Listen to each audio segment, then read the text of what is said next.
Luke here for Stretford Paddock as United travel to Leeds.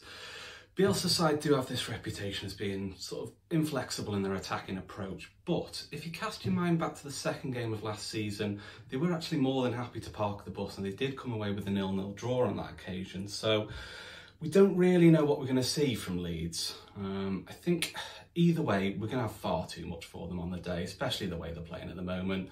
I think we'll absolutely batter them, to be honest, but we may still struggle to put our chances away.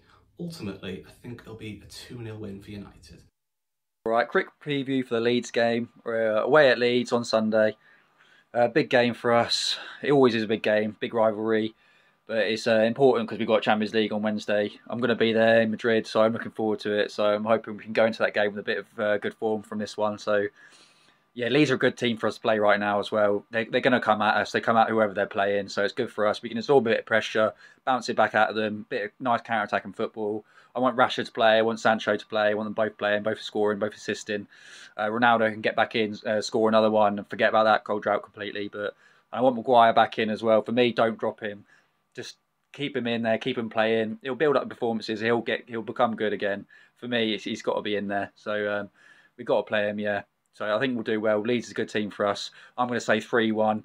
Sancho, Bruno, Ronaldo, and it's got to be a cheeky Dan James goal for Leeds as well, isn't he? He's been doing well there, so it's nice to see. But I love the lad, but hopefully he doesn't score too many against us. But yeah, it'll be nice to see. So a good game for us. So let's go and smash him. Go on, you Reds. Ross Murphy, my Paddock matchday prediction is Manchester United play Leeds at Ellen Road.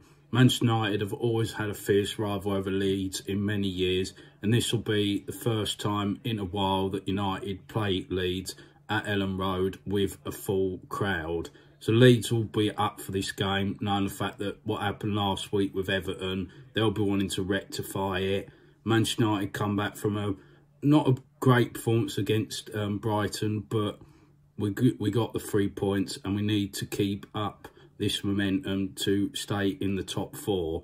My score prediction for the game, I'm going to go for 3-1 Manchester United. Make sure you like, share and subscribe to Stretford Paddock. And as always, come on United. Yeah, so Leeds versus Manchester United today. We know what Leeds are about. They're a very aggressive, high-pressing team, which, dependent on which midfield we select, could very much cause issues for us. I think the game... A lot of games are, but I think today specifically, the game is going to be one loss in the midfield. If we start Freddie McTominay, they are so prone to press, and they're just going to lose the ball in key areas often. And that could cause real problems for Manchester United. But if we have one of them with Pogba and Fred, I think we're going to really be able to expose the space in behind Leeds, and also, especially Pogba is very good at resisting the press. So... and then we've got Sancho in form. He's looking confident, he's looking happy, which is sadly rare to say about United player these days. But no, he's in good form, and he's going to create a lot of chances. I think he's going to get in. He's going to have loads of ability to get in behind, with a bit more like Bundesliga football. So I think that will suit him. And then Ronaldo's finally broken his goal drought. So no, I think there is a lot for Manchester United to get from this game. So I'll go 3-1 to Manchester United. Now, Liam here to give a prediction for the Leeds versus Manchester United game. And I think this is going to be really telling of our drop-off from that first game of the season against Leeds at home. Just the most entertaining game I've seen United play, to this drop-off now, the form we're in. I mean, that first half against Brighton was so frustrating to watch. Just no movement off the ball, struggling to play out from the back. So the same thing can happen again, or it could be a matter of the fact that Leeds like to come at us, and in doing so leave a lot of space open for our forward players to run riot. But some positives to take away was Ronaldo ending his goal drought, but also Bruno on the score sheet as well. He's now created 71 chances in the Prem, more than any other player has done. As for the prediction, I want to predict a win, but I also think we're going to concede. So I'm going to go for a 2-1 victory for United. Paddock match day, Notch here. Ellen Road in front of the dirty fans. We've seen it all before. Well, not for 18 years. but it's always been a huge fixture that we did well in. Andy Cole's winner from a superb pass by the overrated David Beckham. Our 4-0 thrashing in 1996 when Cantona. But today, we need to start being ruthless. We will get chances against them, but we need to be up for the fight. I'm going bold, and I'm saying 3-0, and another top display from Jadon Sancho. But lads, don't be so static when he's up there attacking the fullback. Go and show some support and movement. And let's show some heart today and remind the Dirties who we are. Just a notch there.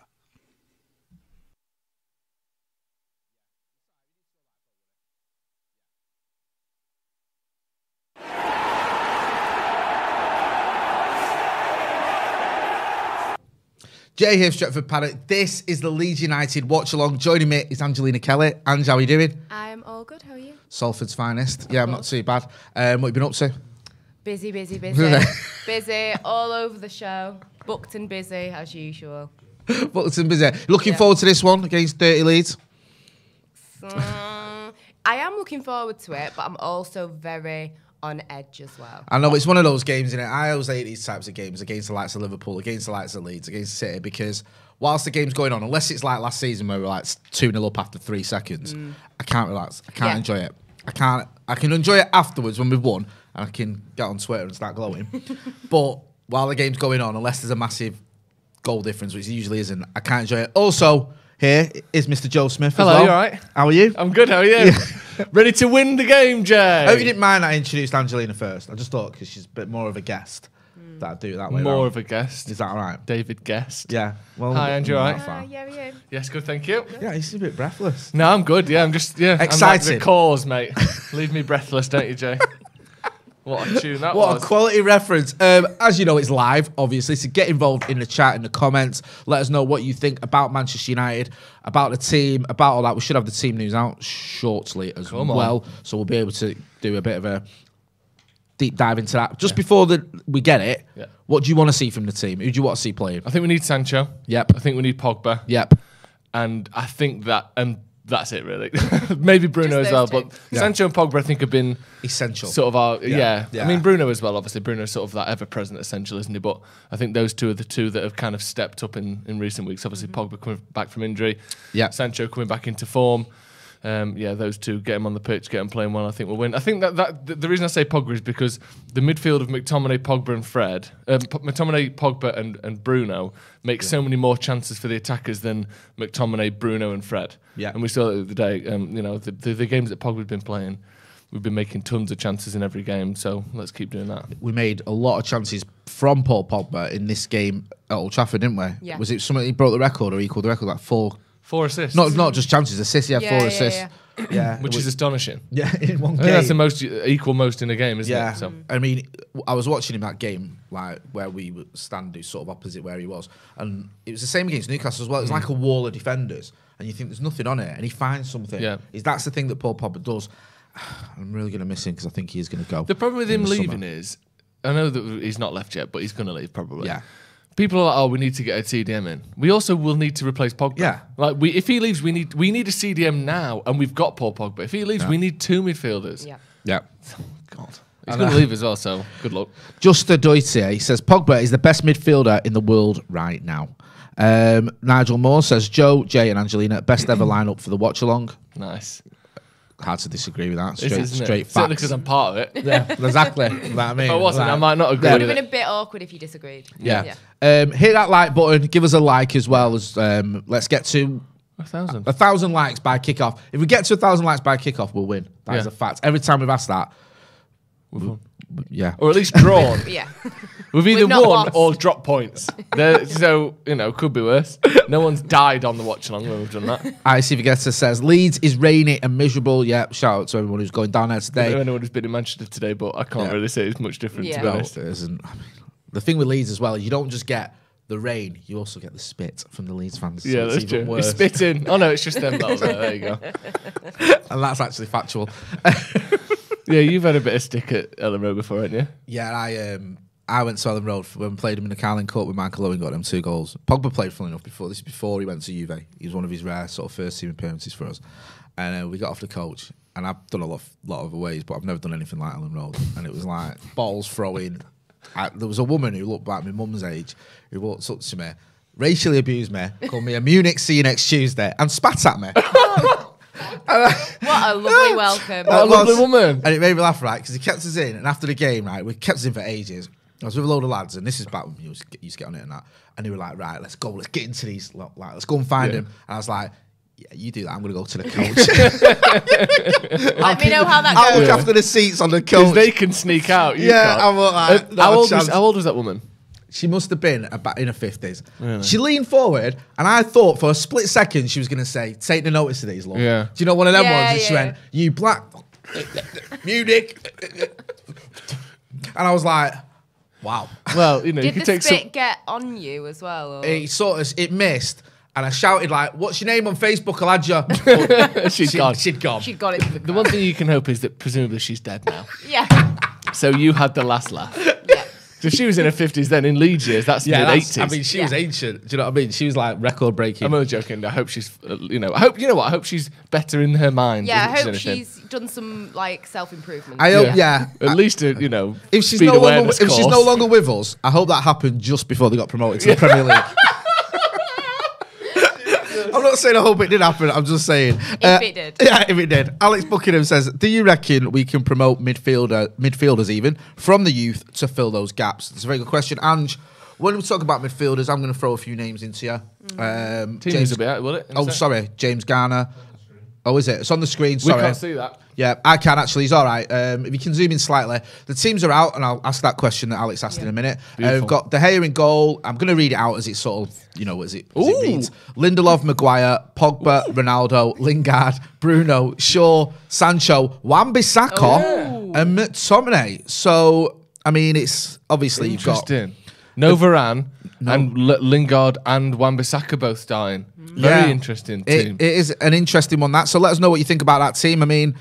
I'll just go through the subs as well. You've got Dean Henderson, Alex Tellez, Diogo Dalot, Varane, Fred, Mata, Matic, Ilanga, and Rashford. So Rashford, who I love Marcus, but his performance the other night he came on. It was one of the worst cameos ever. Great. So I understand why he's not in the team. Sancho's been playing very well. Yeah. Midfield day. Look, I mean, it looks like how's that lining up then? So it'll be De Gea, and it'll be Lindelof and Maguire as your two centre backs. Shaw on the left, Wan-Bissaka on the right, and then I would guess a 4-3-3. With Fernandes, Pogba, and McTominay as I kind of predicted before, and then I guess we'll see Lingard and Sancho switching flanks with Ronaldo up front. So he's gone for Ilanga to try and replace Rashford in the past. Yeah. Now he's going Lingard to try and replace him because they're all the people who aren't playing in those usual positions. Varane, Dalot, and Rashford and Ilanga are all on the bench. Yeah. So he's obviously just trying something different, isn't he? Do you know what I always found a little bit weird?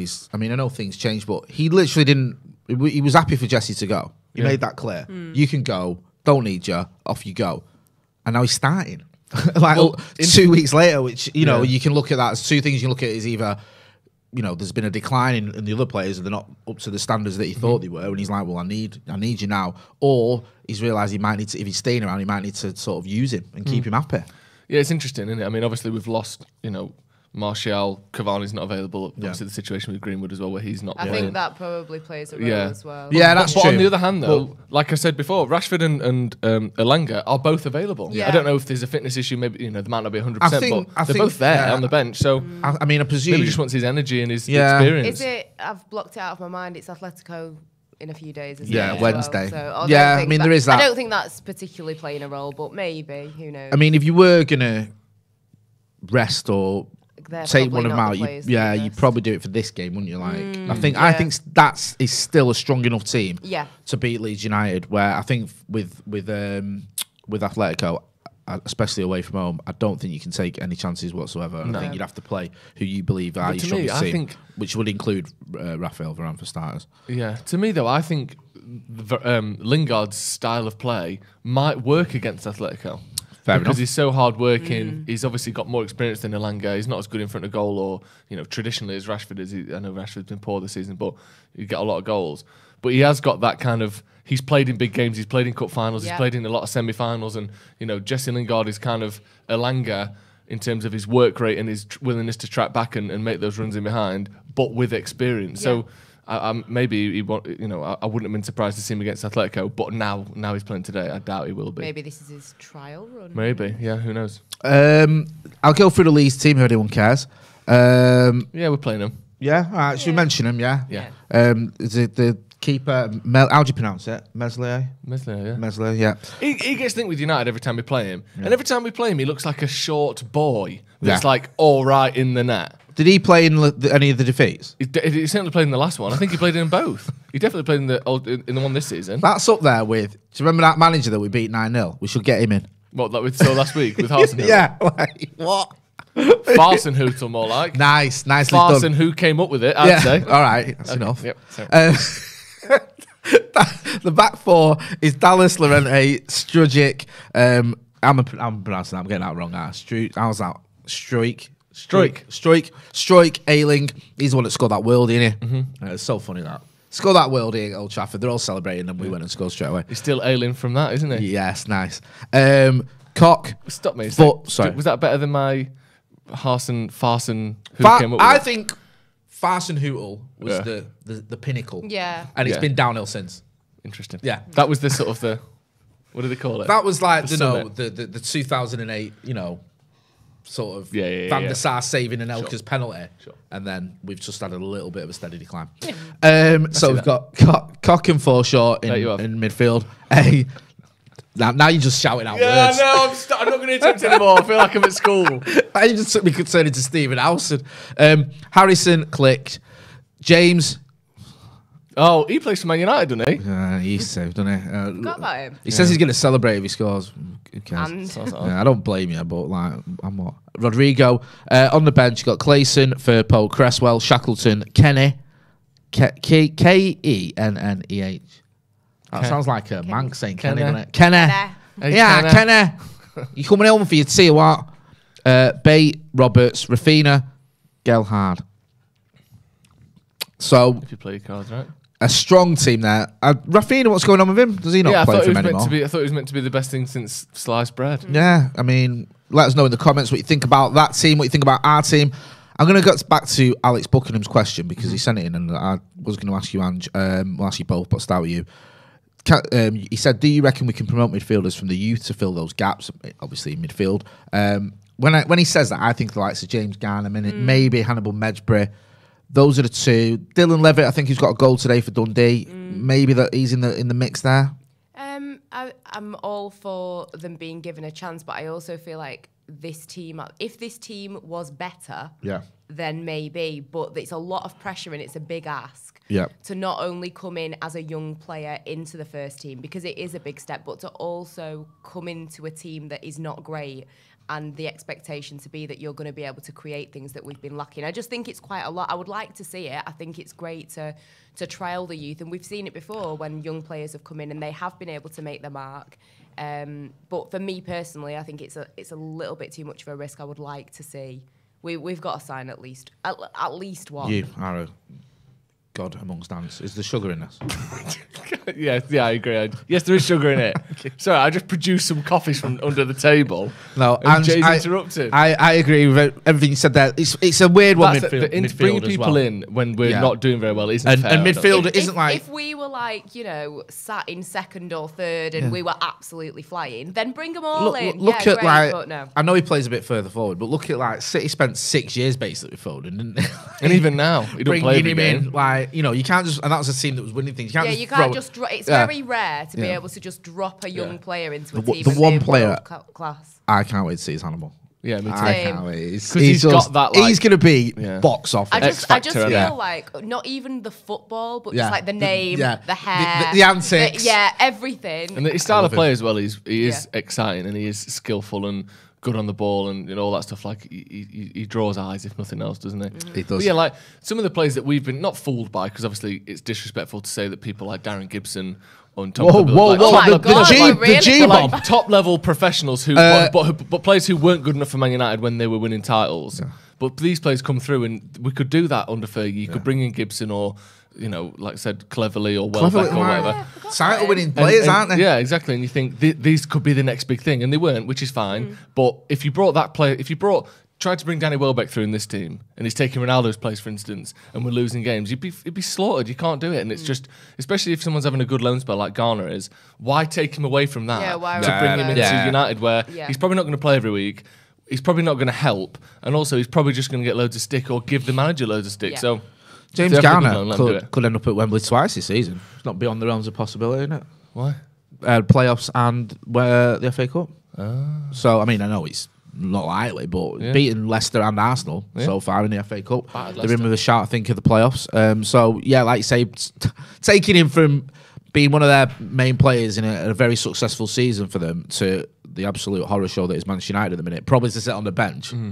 Ain't good management. Samuel Sparks, thanks for your super chat. Also, Peter Kelly, I'm baffled by that team. That's the same back five that cost Ole his job. Wan-Bissaka and Shaw aren't good enough, and Maguire is woeful. Must be resting players for Madrid on Wednesday. I just want to get into that, and I'm loath to do it, but I will do.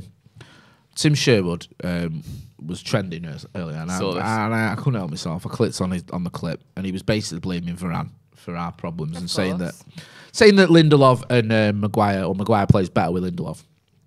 Now, I admire this opinion because he's ignored all the evidence. Yeah. Like the 5-0 against the Scousers, the 4-1 against Watford, the 4-2 against Leicester, the countless goals we've conceded to those two. And I'm not blaming those two specifically for those games and those goals, but that has happened. A role. Yeah, on their watch. And there have been, especially for Maguire in that period, he got sent off against Watford.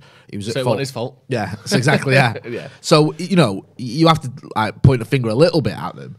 And yet, he was saying, it's Varane that's the issue. I mean, when you look at that back four and the way it's played this season, Ange, does it worry you? Are you concerned because of what's gone on, or do you think no, actually, these are our good players? They've just not been playing well, and we have seen signs of improvement. Certainly from Maguire the last few games. I think was it Maguire? Not last few games. Sorry. What was it? It was a game we played the other night. I was there and I can't remember. Brighton. Thank you. It was a bit more solid, wasn't it? My memory's getting worse. My memory's terrible. I did a watch-along for it. I said Manchester United versus Brighton about 30 times here. Yeah. And I can't remember. I was like, the game. I always sat the other game the other night because they all just mould into one. Yeah. But Maguire had a better game there, didn't he? Lindelof, I like Lindelof. I think he's been steady this season in a season where no one else has been. Yeah. But Shaw, Wan-Bissaka, especially, and Maguire for instance, aren't having great campaigns. Does it worry you a little bit?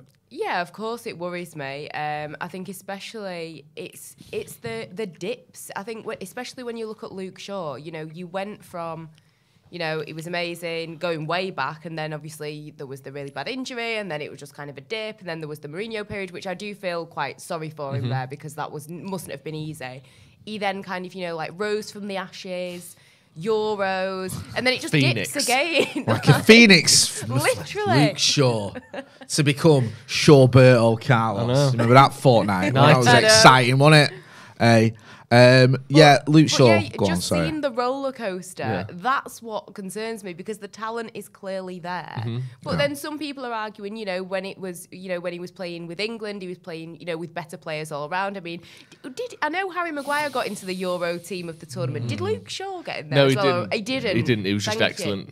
Yeah. No, it was Raheem Sterling as well that got into it. They were the two England players. Yeah. Anyway, but I think it's more concerning that we're just on this dipping in and out of form, is that it can't be consistent. I think Maguire, it seems to be a little bit more of a deeper issue. But I think the main one for me is Shaw seeing that dip in and out. But of course it's concerning because we've seen good things from these players in different scenarios, but they can't seem to bring it together. And is it ever going to actually click together? And because I'm trying to think of a game this season where, for a full 90 minutes, you have watched the back four and thought, you know what? That was absolutely brilliant. They seem to be really knitting dead well together, and it seems like it's finally coming together. I don't think I've actually watched a game where I felt Funnily enough, some of the least chances we've conceded in games are the game against Middlesbrough that we lost. Yeah, we basically they had two chances. One was a handball and shouldn't have counted, but did, and the other one where Henderson comes out and blocks it from 6 yards. They were the only chances they had all game. And the game after that was it. I can't remember who it was. The other game we drew as well. Was it Burnley? No, we beat Burnley, didn't we? Anyway, the game after those two games back to back. Southampton, where we made tons of chances. Southampton barely made a chance. Yeah. And and yet again we drew. So it's like I said, it is concerning. On the Varane thing specifically, whilst I think he's been our best centre-back this season, so I'm starting with that, so I've said that now, I do think at sometimes he is impervious to criticism. Right. Or people are scared to criticise him. Yeah. So for the goal against Middlesbrough, for instance, somehow that ended up being Maguire's fault when Dalot and Varane weren't even in the box when their striker was handballing it. Yeah. Like, and I'm not saying that Varane's been poor or that whatever, but I think sometimes because of who he is and because of who he's playing next to, we kind of just go, Varane, you are God, we bow down to you, you can do no wrong. And I think occasionally he has made mistakes and occasionally has been caught out of position. But overall, the fact that, for Tim Sherwood to say that he's been, awful or terrible or whatever the word he used was, it's just ridiculous. I think he's just trying to come up with a story that no one else is saying. Yeah. But I do think he sometimes, becomes immune from criticism because of his past. Yeah. And we're like, well, how can we criticise him when we've got Harry Maguire, who costs twice as much and is being twice as or 10 times shitter? Yeah. But I think sometimes Varane, you go, you did make a mistake there, and no one wants to say it. I do think that does happen occasionally. No, I agree, and I think that you can see that Varane is class. Yeah. You can see it. Like, I was surprised how good he was when you watch him on the ball. And you think, wow, this guy is different gravy. And he's brilliant in the air as well. Yeah, that's one thing I was surprised by. And it doesn't help the fact that it's so stop-start. He comes in, he plays a couple of games, he goes out, he comes in, he's out. He's just like, he's never played 7 or 8 games consistently. So that's not helping. But yeah, I think you're right, the whole Maguire thing. The trouble is when someone has a dip in form like Maguire had, it's so easy to criticise them constantly about everything. Yeah. Because you're not going to get any pushback. If you're tweeting or you're shouting or whatever on here going, Maguire's terrible, he's awful, 90% of people will join in with you. You'll get the minority who'll go, actually, he's not terrible. Well, you got and obviously I'm not having a go at Steve. It becomes easy. I know Steve and I like Steve. But Steve Howson. But you got him stuff like, is he United's worst ever signing? And you're like, come on. Like, did you not see Alexis Sanchez do fuck all for 500 grand a week? Like, I know that obviously the money's getting, and I'm not having a go at Steve because I get it. And maybe he thinks he is the United's worst ever signing, but yeah, I think was that not one of Steve's is Jose building into 2.0 things though, where he asked the question and at the end of it goes, no. Well, the thumbnail had a little picture with the word flop written on it, so I'm going to say he doesn't like him. Right? Yeah. No, I get the point, and I'm not focused on Steve, but yeah, that conversation, and not even that conversation, that statement was doing the rounds. He's our worst ever signing. The picture of him signing. Oh, I've got a picture of United's worst ever, and I think he isn't because we've not won anything. He's been here 2 seasons. We finished 3rd and 2nd. He's had 2 good seasons for us. He has been awful this season. I'm not going to pretend he hasn't. No. Him and Shaw in particular, I think, have been very poor. But the idea that he's our worst ever player or worst ever signing, I'm not. Bit of a reach. It is for me. And I know I get it. He cost 80 million quid, so you're always going to have that conversation. But I guess it depends what people class as being a worst signing. Is it just somebody who is very, very poor, or is it somebody that's cost a lot of money and not delivered to they've been all right, but they've not delivered to those high expectations? I guess people have different interpretations of it, but I agree with you. I wouldn't be sat there thinking worst signing ever. Sorry that all the cameras are flickering, by the way. I don't really know what's going on at the minute, but something's going on behind the camera, so we're just getting that. We're getting that sorted. Give us your predictions then, because I don't know if we've got your prediction. Ange, give us yours. Oh my God, I hate predictions because it just always ends up going wrong. Say 30-0. Yeah, 30-0. I'm going to be positive and I'm going to go 3-1. 3-1? I've just seen one of my mates on Twitter just said the same thing. Go on. 3-1. I'm going to stick with 2-0, I think I said on the preview. 2-0. I just think clean sheet again. We do look better defensively. Good, Let's not get overawed by... I would just like a nice, easy game ahead. Yeah, but I don't think it's going to be an easy game, though, is it? Because it's going to be a good atmosphere there, because this is the first time... Isn't it the first time that they've had fans in against United since 2011? For the 0-0, did we not have fans behind closed doors? I think it was behind closed doors. Yeah. Or was it by limited fans or something? I remember seeing something on Twitter anyway this week that it's the first time. Yeah, no, that makes sense. I'll go through 3-1, 2-0. Yeah. I'll split down the middle, so I'll go 4-0. Andy, right, I'll get some predictions. Andy Rock says 2-1. Jed Istor says 5-3 United. Graham Smith says 2-0 United. Louis McKinley says 3-1 to Leeds, maybe. DB Cooper's been a bit more realistic. He says 17-3. Dragon the Uncharted says 1-0. I'm worried. I think... Even though I said 4-0, I was being a bit glib. I feel like this might, be one of those games. I can't do another draw. I can't. They're horrible, aren't they? I literally can't. I thought against Brighton, we were 1-0 up, and we were playing about with it like we were 5-0 up in a friendly. Yeah. All these little tricks and flicks and all, like Ole and all that. They had 10 men. And I thought they're going to get an equaliser. And then when it went on to Danny Welbeck's head. He shouldn't have scored, but he should have hit the target with that. I'd say. I know. And that would have been embarrassing for me because I would have got battered for cheering if he'd scored. Well, apparently I heard that when he came on, there was like 15 people around you that all turned around and went, yeah, sure, mate.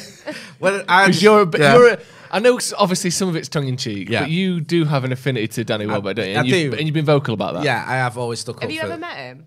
No, I haven't. Right, my brother met someone him. who's friends with him. I might Don't have to try and get him on here. Yeah. And me and Macca's the same. I gave Macca my Danny Welbeck top. Didn't you have them masks as well? What, when he stayed over at yours for a sleepover? When we had a Danny Welbeck fest, love fest, watching Danny Welbeck's highlights. Yeah, only 2 minutes long before you say it. But you get your own booth. Yeah. Like a thingy show, like a peep show in Amsterdam. You and Macca watching highlights of Danny Welbeck in a little pod.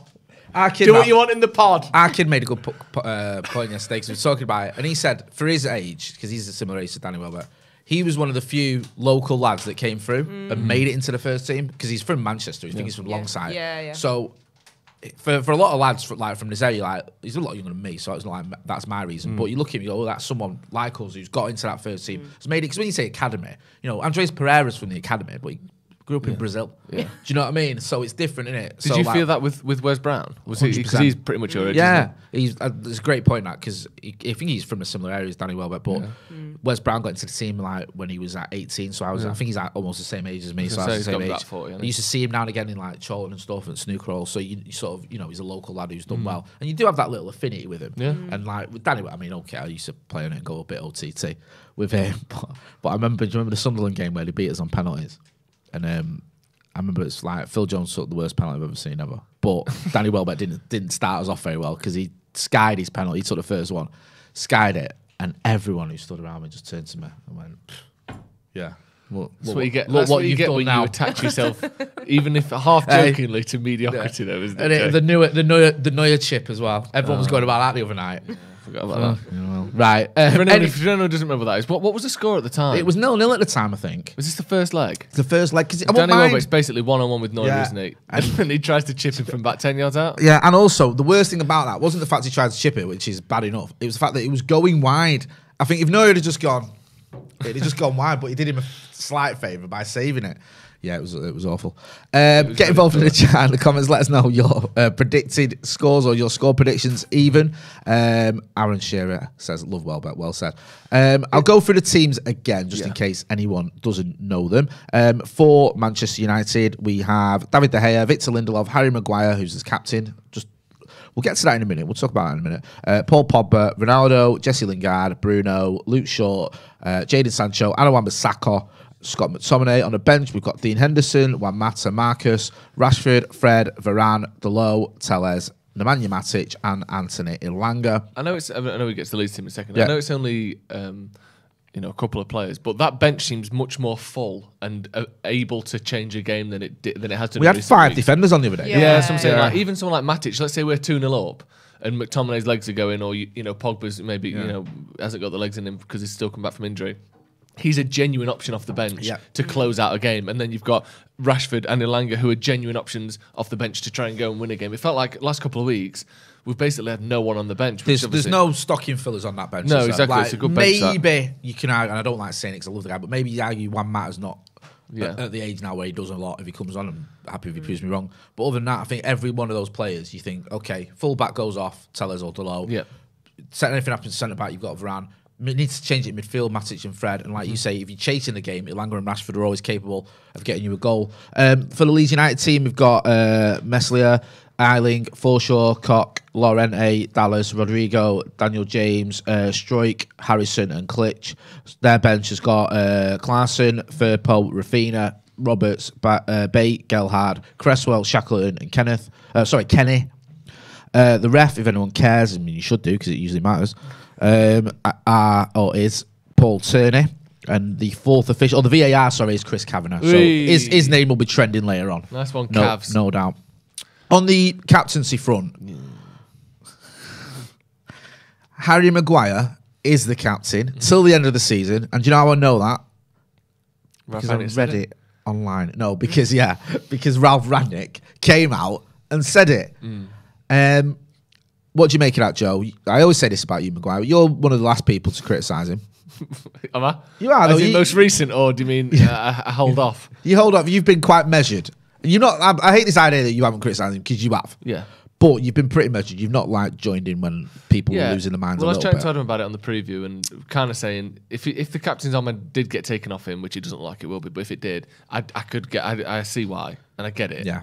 But I also think there's part of it. I know obviously it's a symbolic thing, and it's almost, I don't know how much it's for the fans as it is for the team, because the dressing room dynamic is what it is, regardless of who's got the band on. And if you let's say De Gea was our captain. Yeah. Do you think that Ronaldo isn't still going to be the most dominant voice in that dressing room? Like, he just is, no matter who's captain. And yes, De Gea might make a more suitable captain, or Bruno, but let's say Bruno was captain, like a lot of people think he should be. When Ronaldo comes in and takes penalties off him, that's not something that happens to a captain, and yet I still think it would have happened regardless. So I think the armband is more sort of symbolic, and it's being almost used as a thing to have a go at Maguire for, rather than, so yes, he has some things to do in and around the club as captain. Yes, maybe people will turn to him and say, what we doing, captain, whatever. But generally speaking, the dynamic in the dressing room is what it is, regardless of the armband. Yeah. So I just think it's more of a stick to beat him with than it is something that's genuinely a problem. Ronaldo's going to be the boss of the dressing room, even if it was De Gea, even if it was Varane, even if it was Bruno. I just think if he gets taken off him, it might alleviate a bit of pressure. So fair enough. But I don't think it's quite as big a deal as people are making out, to be honest. If he cost 40 million and wasn't captain, I think there would be a lot less pressure on him. No, I agree. I think that price tag just adds so much to it. And there's also, people get annoyed as well. I know this sounds stupid, but even things that you should think, okay, that proves how good he is, get annoy people, like the England thing. I see people getting annoyed like, oh, look at what he does for England, look how it turns out for United. When, for starters, for England, some of the opponents. Yeah, you're playing against League Two teams. Panama and Tunisia in the World Cup, but you ain't playing against that calibre players in the Premier League. And then even though we had a very good Euros, the game against Germany, I think he was star of the match, rather than man of the match is what they call it now. But even some of those teams that were good, Scotland or Croatia or Denmark. Yeah, you in a World Cup. A lot of those players ain't top level. You're basically players. playing against two top four teams if you look at it. Do you know what I mean? Like Germany would maybe be in and around that mix. Yeah, Italy. I think literally Germany and Italy were the two teams. But he was good against both of them, but it's only two games, isn't it? Yeah, that's what I mean. Exactly. It's not like you've the got... The rest of the games, I can't, even though it wasn't that long ago, the Euros, I can't quite remember who we played, but... I think, Germany and Italy were the two teams that stand out as, the ones that were the big games, the big opponents. But even Germany themselves, were struggling in that Euros. And I'm not trying to say, he didn't have any work to do, because obviously he was very good. But, there's only, out of all those games, to have two good games is not unheard of, is it? So. No, in the background there, Sky is showing, the story of Leeds winning the league in 91-92, Eric helping them, and then us buying Eric off them. So that's why I keep laughing. Because it's hilarious. Yeah, you're right about the captaincy thing. And whenever I've looked at the great United teams, I was looking, whenever I feel depressed, which is quite a lot watching football at the minute, I always go back to, my 99 DVD or my 94 DVD. DVD? My 2008 You got them on DVD? Yeah. You had them up-res? I don't even watch them, I just look at them, stare at I've got them the VHS. cover. Yeah, the VHS. But you look at that team, the 94 team, which is my favourite, you've got the likes of, you've got Keane in there, you've got Ince in there, you've got Bruce, you've got Schmeichel, you've got Irwin, the leaders, they are, you know what I mean? You've got Mark Hughes, Cantona, of course. Then, same in 99, you look all around that pitch, the different players, like Stammy's a leader. He's not got the armband, but he's a leader of that, that team. Other players who show leadership qualities as well. Obviously, Roy Keane was the captain, but even like Irwin, and Schmeichel again, like you said. They'll show you leadership qualities. Going right, 2008, you had Giggs was the captain a lot of time when he wasn't. It was Rio. Then you've got other players like in 2008, like Vidic, of course. Van der Sar. So it's like you're not going, oh, he's got the armband. He's the only one that's going to say anything on the pitch, or he's going to argue with the ref, or he's going to, give us a bit of a rollicking if we're not doing what we should be doing. That was an entire team almost. And we seem to have lost that. And it's like you say, people keep getting sort of focused on the captaincy, who's got the armband. And I get it. But it's not just about that. No. It's not just like, well, I'm not going to say anything because I'm not a captain, or I don't need to worry about this, I'm not a captain. You used to watch, you've ever watched, say, exactly the back four when we had, the likes of Rio and Vidic and Evra? and Brown or Neville, they would be non-stop talking. Basically, all the of those time. players have had the armband at some point as well. And they would all, if you ever watched, especially on a set piece, they'd be constantly, like they had Tourette's, they'd just be constantly screaming and pointing. There was no silence from any of them, and rightly so. And I feel like now it's just like, oh, who's the captain? Well, never mind about that. Who's the leaders? Exactly, and people say like, and this isn't just a Maguire thing, this is a defensive problem thing. But like, let's say someone's like Luke Shaw's playing someone onside. People go, Maguire should be marshalling that line better. It's like, he can't have everyone on strings. He can't. It's not table football. No, you're not controlling the whole back four at once. You have to have some agency as a player. If Patrice ever plays someone onside, you don't blame Vidic because he's captain. No. You blame Evra. And people used to. Yeah, people used to go, Evra, what are you doing? Yeah. And rightly so, because he's an experienced top-level player. Exactly. But now it seems as though if anyone in that back line makes a mistake, why won't Maguire telling them what to do? No. You think that shouldn't be how it works. And that the captain's armband shouldn't mean that much. You're not a babysitter. Just exactly. Exactly. So just showing us here the points different that Cantona made. We took 54 points in 37 games before he arrived. And we took 88 points in 37 games after he arrived. Obviously, Cantona played for both Man United and Leeds. Played, I think it was 6 seasons in the Premier League and won 5 titles. And the only one he didn't win was when they banned him. Yeah, exactly. For kicking racism out of football. Exactly. Is he, obviously, Stam won 3 and 3. Yeah. But is Cantona the most guaranteed success in Premier League history? Like, in terms of... It's a great question. Because to win 5 as well. You know, you can go further back. He won Division 1 with Leeds. Yeah. He won his last season in France. He won Marseille, I think it was. So it's something like every full season he played for 7 seasons, he won a title. That's fucking insane. At 3 different clubs in 2 different countries. Like I'm pretty sure the only time he didn't was 95. One of the most successful players of all time on that front, isn't he? It's a shame he never won.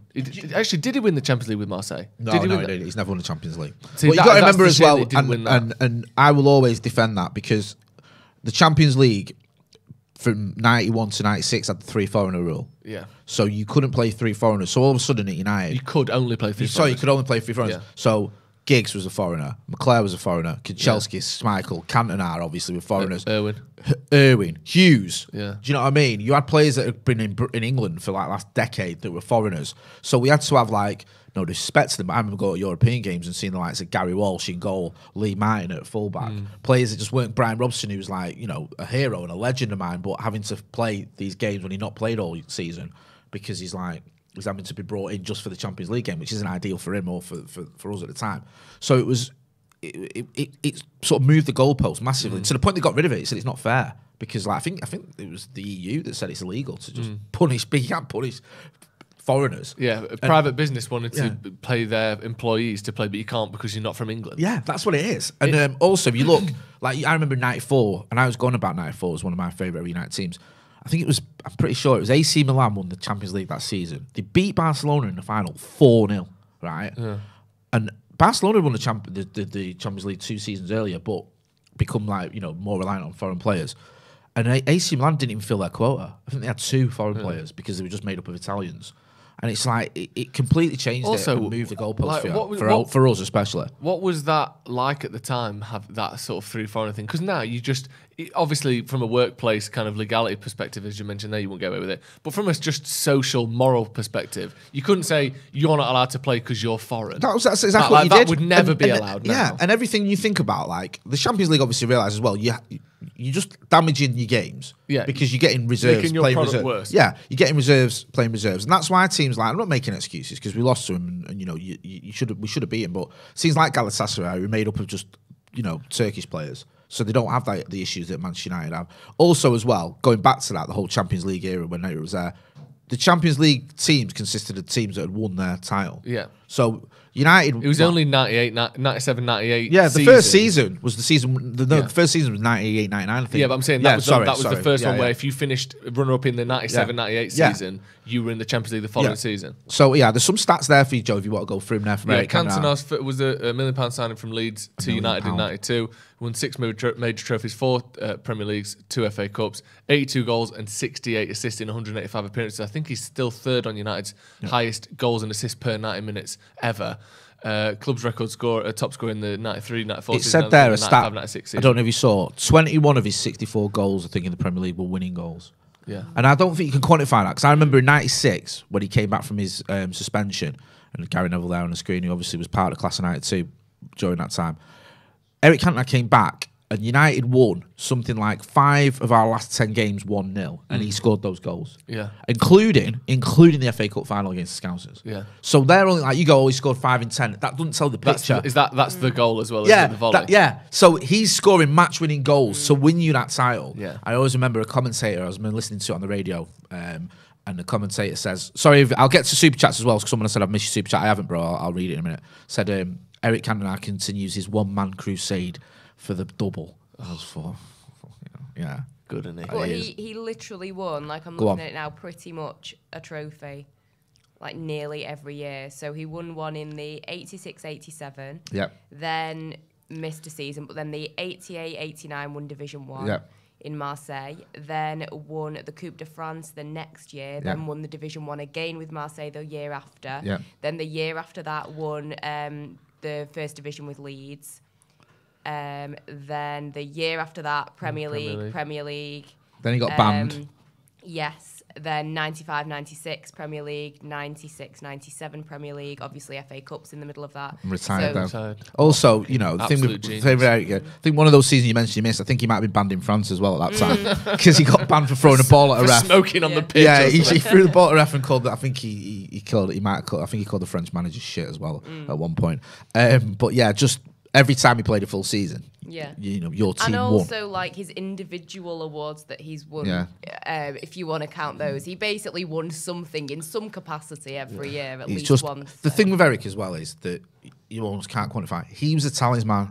As a fan, you always felt, if he's on the pitch, we're going to win this. Yeah. Do you know what I mean? Like, don't worry about it. We've got this. No It's matter been a who. long time since Yeah, I know. I can't remember. Yeah. Do you know what I mean? Maybe, you know, you can argue when it was. Maybe Keano in his heyday or whatever, or maybe Ronnie first time round. Ronaldo, but you did genuinely go. I remember as a kid just thinking, we'll be all right. Eric's like sigh of relief. Yeah. Like, it was like, we've got this. And he did. He just always steps up.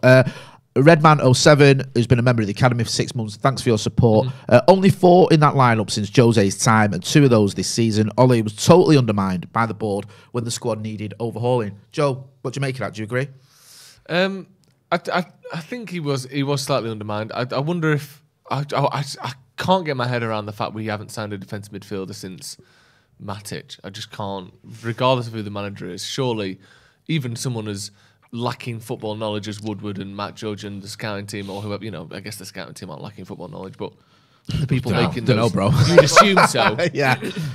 I'm sure there's a few Woodward Juniors and Judge Juniors in that scouting network if they wanted to. I mean, but you would think anyone with half a football brain, a child playing on FIFA, signs a CDM first thing they do when they do a career mode as Man United. Do you know what I mean? Like, we can all see that. Yeah, me and you were chatting about it when we were on live the other night, and it was like that summer when we bought Donny van de Beek, Tellez, Cavani, Diallo, Facundo Palestra.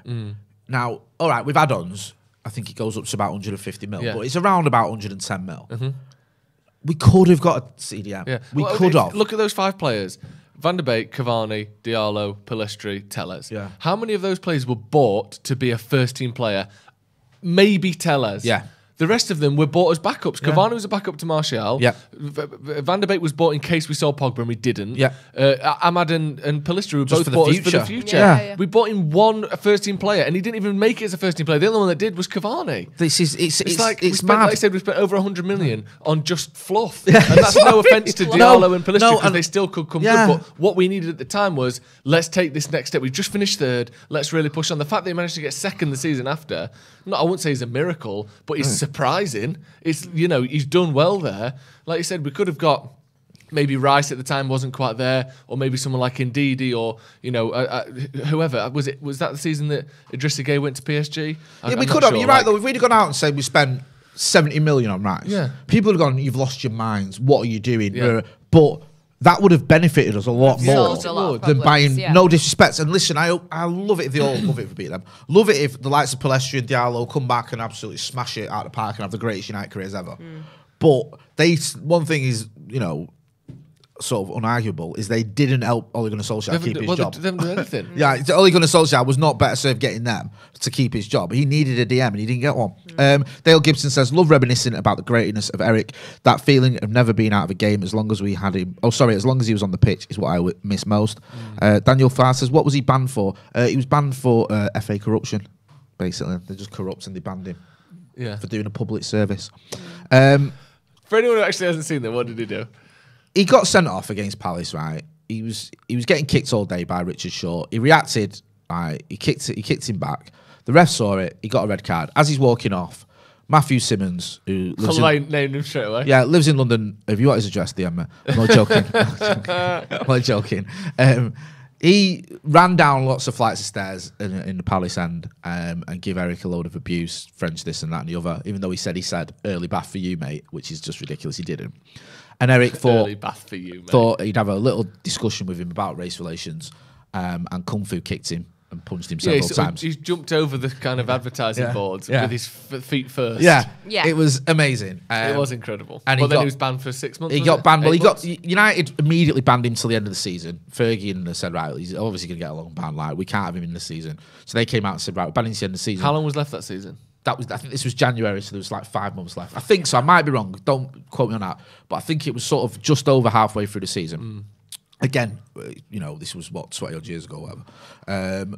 So banned to end the season. We missed out on the league, I think, by 1 point or something stupid. So obviously we would have won the league. If Moyes was manager, he'd have played in the next game. Yeah, he would have. And nice.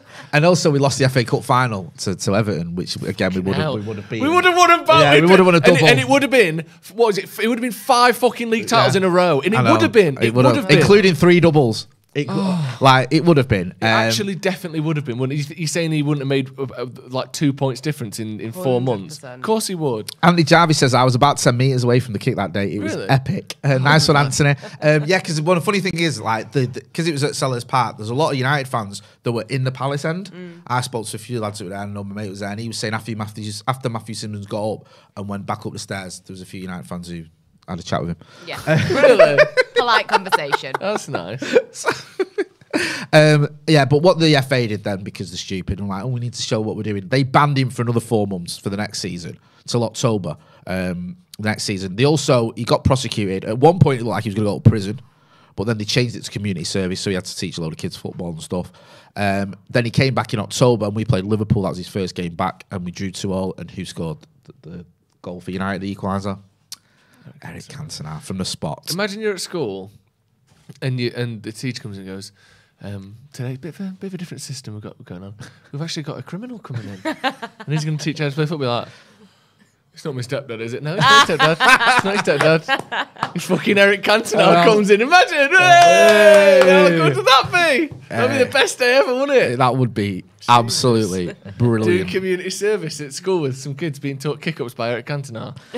Santa Not says Eric Cantona's pole dance. Yeah, I remember him on the pole when he scored that goal against Liverpool. Such a great player. He's still amazing. You know, when you hear his quotes and stuff that he comes out with. Do you remember when he collected that award from UEFA and just was talking about all sorts of corruption and all? So just talking like his speech is just a completely enigmatic player. And you know, have you heard Lee Sharp talking about like the time when he got sent off? No. Lee Sharp says, like, after the game, all the United players are thinking, right, Eric's going to get a right rollicking here for the first time, because like, you know, he never really got told off Eric from Fergie, because Fergie's treated differently. And he was saying, like, all the United players are thinking, oh, he saved us because we were going to get like. Is this after the Palace game? Yeah, I think we were going to get a rollicking because we've just drawn with Palace, and Fergie will be fuming because, you know, we're in a title race. But at least now we won't. It'll all be on Eric. And he said Fergie's gone round the dressing room and just laid into everyone. Every single person, coming out, training and gone round. And when he's got to Eric, he's just gone, Eric, you can't be doing things like that, son. Love that. Great. Wasn't it the same? Wasn't there a story about like a suit or something? A linen? Oh yeah, I think it was Ryan Giggs that was telling it on the Fergie documentary. Was it that like Fergie was so strict with what they were wearing, and they had to, you know, look a certain way, and their attire had to be very smart. But then Cantona came in this like white linen suit, and everyone's expecting him to lay into him, and he's like, almost like, "Oh, you look nice, mate." Yeah, new suit. Yeah. He said, I think Giggs. He said that he had his tie undone or something. Yeah. His shirt undone. And Fergie went mad at him, like, so you tie out, and Eric rocks up in a white linen suit with a t-shirt, and he's like, "Hi, Eric, you're looking great." Yeah. Where did you get that suit? Moss Bros. Say hello to Terrio.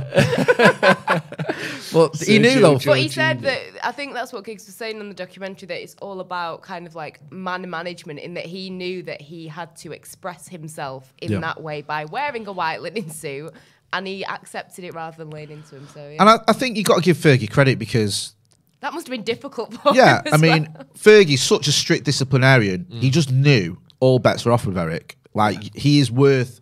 I think it was Fergie, because Eric was going to retire, I think, once he got the ban. He'd had enough of football in general. And Fergie, I think, flew to France and, convinced him to stay and convinced him to come back, and, sort of went to the United board or whatever, and was just like, we're protecting this guy, we're having him back. Wasn't he only like 30 when he retired? Yeah, I think he was 31, yeah. But I think mad, that, innit? it's like, and if you look at Fergie's book, it's great. His first one, Managing My Life, his first book he wrote as a United manager. He speaks about Eric retiring, and he says Eric came to see him, and the two reasons that Eric gave for retiring were, one, he felt like a pawn in the commercial department.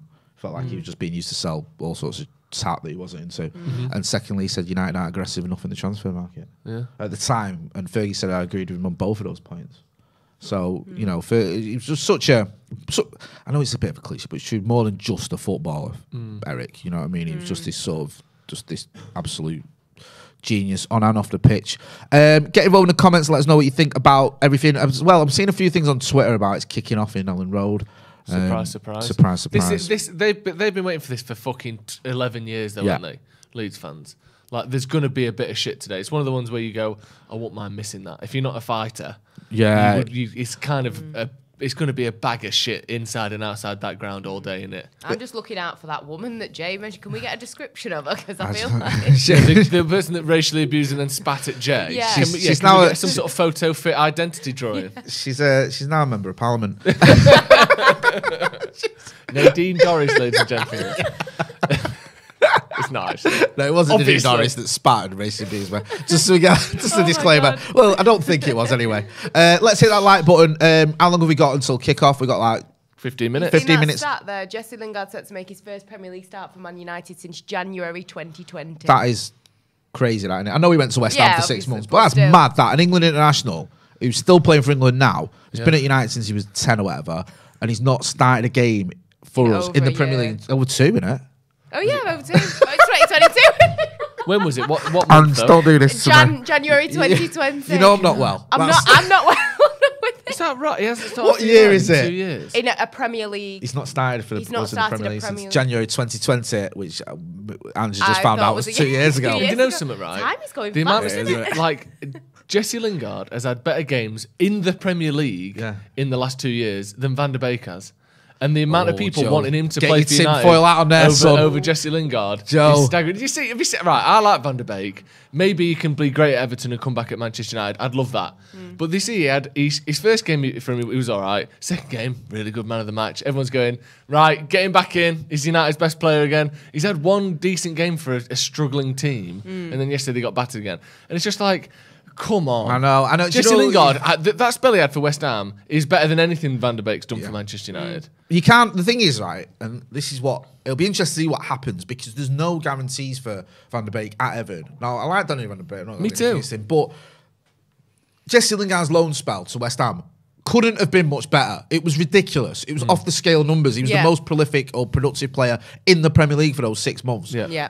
So Donny Van der Beek, in theory, could do that at Everton, and a new manager can come in and go, "You're not for me." I'm not saying that will happen. I'm just saying it could. And I think that you've got to just for me, I've always tempered my expectations, because I think he had a great game against Leeds, didn't he, for Everton? Donny Van der Beek the other week, and I think last night or yesterday they got beaten in the Everton 2-0. And was it Watford as well? And I gather I saw some stats. People were posting, a few Evertonians, and his stats weren't great. He gave the ball away a lot. And I think you just have to wait and see what happens with him. Wait and see what happens with his loan spell. And also, when whoever comes in the summer as the new Manchester United manager, whether they fancy him, whether they go, yep, he's someone who can fit into this team or not. CE1 says, hi, Jay Motti, really like your podcast with Pundit Jay and Mike. Thanks for that. 3 Points and a Half podcast. We're back tomorrow morning at 10:30 a.m. Can we get to 1,000 likes before kick-off? We're on 500 now, just under 500. Like the video if you're watching. Hit that like button. 1,000 likes. There's 3,000 people watching. We can get to 1,000 likes. Come on. We can do this, right? You can do it. Get your predictions in as well, and let us know what you think about anything, the team, the captaincy, the fact that The fact that Jesse Lingard's come in, let's just talk about that for a minute. What do you actually make of that? Are you surprised? Are you happy? What do you expect? I'm a little bit... It's confusing me a bit, the whole Lingard situation, because I just thought, right, okay, he's going to go. I thought he was going to go in the summer, that didn't happen. I thought he was going to go in January. We were here deadline day, weren't we? And the noises were that Rangnick and him had a meeting, that Rangnick had told him, you can go. I don't know. I know it sounds hard to say, like, I don't need you, but basically, you got my blessing to go. And he looked like he was going to go to Newcastle. Newcastle and United couldn't agree on a fee. I think there was a bit of United wanted a relegation clause in there, so with the escape relegation, United get an extra £6 million. Newcastle weren't having it. Didn't happen. Again, reports Jesse was fuming because he wanted his move. Was it his brother was saying something? Yeah, his brother was posting things like on posting like Akon locked up or something like that. Yeah. I mean, you can make of that what you will. Slightly dramatic, isn't it? Yeah. But yeah, there was all this sort of stuff going on. A few people lads I chat to like, this is just getting a bit distasteful and it's getting a bit silly. My opinion, any United player is always the same. If they are part of the squad, get behind them and hope they can do something. And I've said that. We've said it on this podcast, on these videos about Phil Jones, and people were laughing at us, and then he did. He came on against Wolves and played a part. So I'd love to see Jesse playing his part at the club and doing something this season to help us get top 4. He's a very useful player. I thought the time was right for him to go. I felt it made a lot of sense to let him go to Newcastle if he wasn't going to get games, which at the time it looked like he wasn't, and to go to a club that's not our rival for the top 4. And obviously, he deserves it, I felt, as a long servant for Manchester United. But he's here now. He's starting against Leeds, one of the biggest games of the season. And I hope he performs. I just hope he turns up because he's got it in him. He's a good player. It's just he just didn't seem like he was going to get many games. And circumstances, with the things you mentioned earlier, Joe, have sort of fallen to the way that now he's got a much better opportunity than you'd have expected. You go back to this game at the beginning of the season, or even like a couple of months ago, you'd thought he's got no chance of getting out of this team. Yeah, for various reasons. Yeah, form and players available. Yeah, because certain players aren't available. Other players have gone out on loan. Other players are injured or out of form. Sorry, the door is open for him. Ange, where do you stand on Jesse? Do you think he's got a part to play this season? Are you happy, sad that he's in the team? Do you care? I'm happy. I'm of the same opinion as you. At the end of the day, if we are paying a player good money, why would you not want to see them do well? Do you know what I mean? It's true. And so, I'm happy. I think it's good that he has been given a chance. And I guess it's what he does with that chance that's the most important thing. But I think... it's a bit of an awkward situation, and like you say, it was getting a bit ridiculous, but he's there. Why not use him? Do you know what I mean? Like, everybody, if you're putting in the work in training, like, everyone deserves a chance to, on the pitch, because at the end of the day, it's not like this team is playing absolutely amazing football. And he's not shit either, is he? Exactly. It's not like he's some terrible player that's never been good. We'll put Lingard on and, see, because he's probably going to have an absolute stinker because he is pretty crap. That's not the case, is it? He's got the potential to have an absolutely brilliant game. So if he's sat there, why not use him? Because like we say, we're certain players down for different reasons. So what's the worst thing that can happen? He doesn't have the best game. You bring him off, you put someone else on, but give him the chance, I think. Yeah, I agree. Yeah, I think he deserves a chance, and I think this is the sort of game that could suit him. He likes pressing, he likes running in behind. He's got good work rate, good energy, all the sort of things that can, cut Leeds apart occasionally. We've seen that with McTominay and Dan James having great games against Leeds in the past. They do struggle against high pressing, hard working players who like getting in behind and keep running because they can be. I mean, I know they go for it, but they leave gaps and they leave spaces, don't they? And that's what Jesse Lingard's good at. So it makes sense that he would play in this game of any game as well, to me. Yeah. I think the weird thing, when I watched Jesse at West Ham, I watched quite a lot of his games, and they seem to almost build their team around him. Yeah. Like they would. Their best player. Yeah, they would be like. Yeah. I saw times when I think it was Bowen or whoever got down on the right, looks up, and you could see sometimes waiting for Jesse Lingard to arrive. Like there's other options, like Antonio. He's like, nah, you're all right. Yeah. Hang on, well, I'll just keep possession for another minute because Jesse's on his way, and then play it in. And it was like they really focused on him, which obviously you're not going to get at Manchester United, but he doesn't need that. We've seen it in the past, where especially under Van Gaal and certain spells under Josie, where Jesse was, his numbers for about there was a 6-month period where his numbers were as good as anyone in the league almost. He was up there with the likes of Eden Hazard in terms of numbers. Before people get excited and start putting in the comments, he's not in the same caliber. So he's debatable looking at Hazard now. I know, bloody hell, he looks like me after lockdown. But he is a very productive player. He's a player that is in his prime physically, or he should be, and he's 28. 29 maybe. 29, sorry. So he's got the experience, he's in his feet, we know what he can do. So yeah, let's just see him do it, because if ever, he's like you said, Ange, his first start in 2 years in Premier League. If ever there's a time to remind everyone what you're about, it's against Leeds, isn't it? Yeah. At Ellen Road especially. Hey. I've seen some goals there. Harry Kewell scoring a header against us and all that shit. Harry Kewell's a funny one, man, because he was amazing, Harry Kewell, wasn't he, for a spell, and then he went to Liverpool, didn't he? And Well, they had loads of players like that in that team, didn't they? Like Alan Smith was one, Viduka was like that as well, Kewell was like that. Do you remember Robbie Viduka Keane. against Arsenal? Was Robbie Keane there then? I think so. I'm not sure. Yeah. Yeah, but I remember Viduka against Arsenal when the Leeds beat Arsenal and we won the league in 2003. That's the only time I've ever cheered Leeds on. Buzzing. Do you remember that? Hey. Yeah. He was a good player, though, Mark Viduka. It was. He was like unit. He looked like somebody who belonged on a building site, but he was mint. Yeah. They've had some good players at the Leeds. They've had Alan Smith, Rio Ferdinand, Dennis Irwin, Eric Cantona, Dan James. Of course, who could forget? There's been a few. Right, get involved in the comments in the chat. Go on, Joe. Weirdly enough, do you think if Dan James still played for Man United, he'd be getting a lot of games under Rangnick? Yeah. I think he'd be playing every week. 100%. Especially with Rashford being as bad as he is. Yeah. I think we've seen enough from Dan James over the last 2 years to say, I don't think he's got the potential that Elanga's got, but as it stands, he's as effective as him. Do you know what I mean? Like, Dan James has got goals and assists for Manchester United. I think he'd be playing every week at the minute. I think... And there's a bit of revisionism. I'm not saying we shouldn't have sold him, by the way. No. There's a bit of revision about Dan James. People go like, oh, he was amazing and all this. No. I've seen Dan James play a lot for United where he didn't do a lot, but he was reliable. If you brought Dan James in, he gave you good options. He gave his all as well, and the effort was there. The effort was there, and some of his performances and goals that he scored and assists he got were important as well. But in answer to your question, I agree completely. I think you'd probably say he'd be in the pecking order ahead of Elanga. Yeah, because of his experience and his age and his age, and the fact we've seen it from two seasons in the Premier League what he can do. I just feel like with Dan James, when we sold him, it made sense because if you're going to take that next level, that step to a title-winning side, which is what we all thought we were going to be doing, then you probably go, okay, is Dan James that guy? Maybe not. No. But now we're back to challenging for the top four, and Dan James is that guy. It's like the standards have been lowered, haven't they? So it's like, okay, now we're at that level, then we probably could do with him. But he's the sort of player, like I said, we pretty much doubled the money we paid for him. And if you want to push on and start winning trophies, you can't be relying on a Dan James. But as you said, we aren't pushing on and we're not going to win trophies. Or we're still in the Champions League, but it didn't go to plan. No. I think he would play. I'm glad we got rid of him, but I think he would be playing every week for us now. He would, and it's there was a lot. Like Dan James has got a great little highlights reel, hasn't he, from United? Yeah. Scored some goals. I think he won more Manchester derbies at the Etihad than Pep Guardiola's won. Not bad. I think I love it if that stays forever. Like if Pep leaves before he rectifies that one. That'll be a nice little trivia question. Three or two? I think he won 3 because he won 2 in the league and the 1 in the League Cup. Yeah. So that'd be a nice little stat for him. Get involved in the comments and let us know what you think about the team. You should be able to see the team on your screens there. Feels like a bit of an old school feel for the back five there.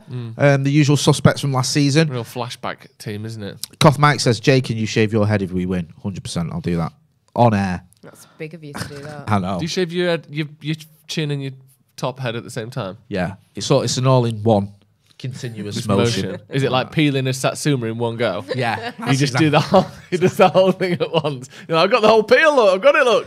Yeah. That's Jay with all his facial hair on a weird sticky strip. I had a meltdown. No, not meltdown. No, I had a drama the other day because my kids had used my shaving foam for slime to make slime. Oh my god! Slime's all the rage these days. Yeah. We banned it in our house, but then they've got around it their own little ways by making their own. I want to use it. Do you remember in olden days, in the 90s and early 2000s, when Dave Benson Phillips... I remember them. Olden days, Jay, you remember when you were 20. Yeah. He's not wrong, I was. I know. Dave Benson Phillips was the king of slime, wasn't he? The king of gunge. Dave Benson Phillips, right, is ace. He is. He does stand up now, Does he? I heard, and I don't know if this is true, so just, forgive me, Dave, if this is true. I heard he does gigs for food. Oh, not so that. Do you know, he just gets paid in meals. My mate was he's a bit. And I don't know if that's true, but that's what I got to the games with. He was tweeting Dave Benson Phillips and Wayne Lineker at the aisle, waiting for his wife to walk down the aisle. He was on his phone. Is this who I think it is? Yeah. He was tweeting. That doesn't surprise me. So he stood with the vicar waiting, and he was like on his phone. And then when I asked him what he was doing, he said, "I was just tweeting Wayne Lineker and Dave Benson Phillips." Do you think it's the same tweet? He's got. See you in Ibiza, pal. He's got a lot of love for Wayne Lineker. This he loves person, Wayne Lineker. Yeah, he does. Because there's this video on YouTube. Wayne Lineker's proposal to his girlfriend. Yeah. We all had to watch that. Yeah. And also when his fiance. It's not funny, but it was funny. She gets, so it's her birthday and they're at like Ocean Club or whatever. Of course, because that's the only place he ever is at. Yeah. And they've got these signs with her name and everything, and they've got these confetti cannons, and it hits her. He fires it into her face, like from me to Angela. And she's like, and she's boom. Sparkled, basically. Really? And he's just kind of looking around, and then he's like, oh crap, no, there is something wrong. Everyone helps her, and he's like giggling, and then, oh, yeah, Hang I on, may have Mrs. killed her. To be, For anyone who doesn't know Wayne Lineker is, how would you describe Wayne Lineker? He's like the man we all aspire to be. Fuck off! Is he bollocks? Let me put it this way, right? Would you be mad at that lifestyle? Let's put it this way. Yeah! If United, all I'm going to say, right, is if United got to the Champions League final and I got a ticket and I didn't have a babysitter and Wayne Lineker knocked somebody else and said, I'll look after your kids for you, I wouldn't go. That's all I'm going to say. Maha Abdullahi says, always doesn't say anything, he just sent us a super chat. Thank you for your super chat. Anyway, brother. Hit that subscribe button as well. Let's get to, we want to get to 670,000. What's happening? What? You all right? How many subscribers do we want to get to? 700,000. 700,000. Sorry, I got a brain freeze there. I couldn't remember what. I honestly think Jay's got some 700,000 Alzheimer's going. Yeah. The amount of times he gets my Twitter handle wrong. Can you say the word? All right, Macca. So, in fact, I don't want to say the word that the animal is. Is this like a Donald Trump learning thing? It's a test. It's a test, right, to check if we've got some memory issues. Right, we're just about to kick off. Do hit the subscribe button. We want to get to 700,000 subscribers by the end of the season. So make sure we'll put a link. Can we put a link in the chat? Yeah, subscribe, please. And we want to get to 1,000 likes before the start of the game. We've got about 180. Yeah, hit that like button. We can do this. If we get to 1,000 likes, we'll win. It's a fact. Right. Come on.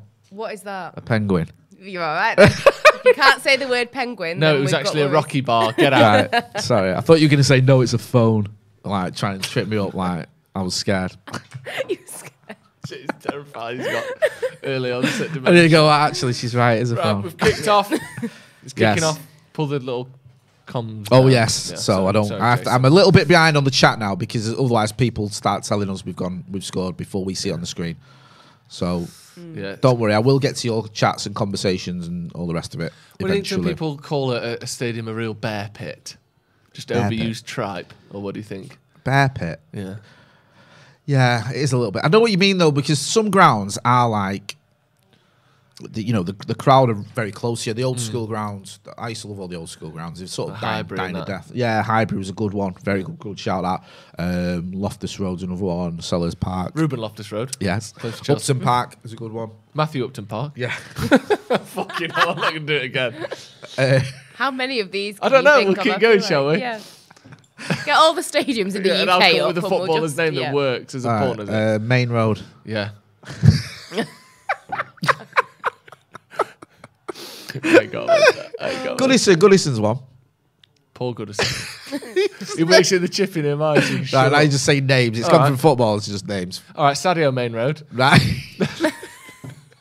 There we go. Back in the game. Yes. United have kicked off. Let's just beat these, shall we? That's a great idea.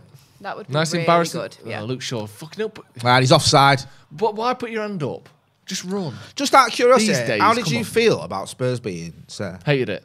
Because I wasn't really buzzing off that. No, I don't like City, but I dislike them more than I hate Liverpool. And also, let's just focus on Man United for a second before we get even into their bigger scale. We're fighting Tottenham for a top 4 spot.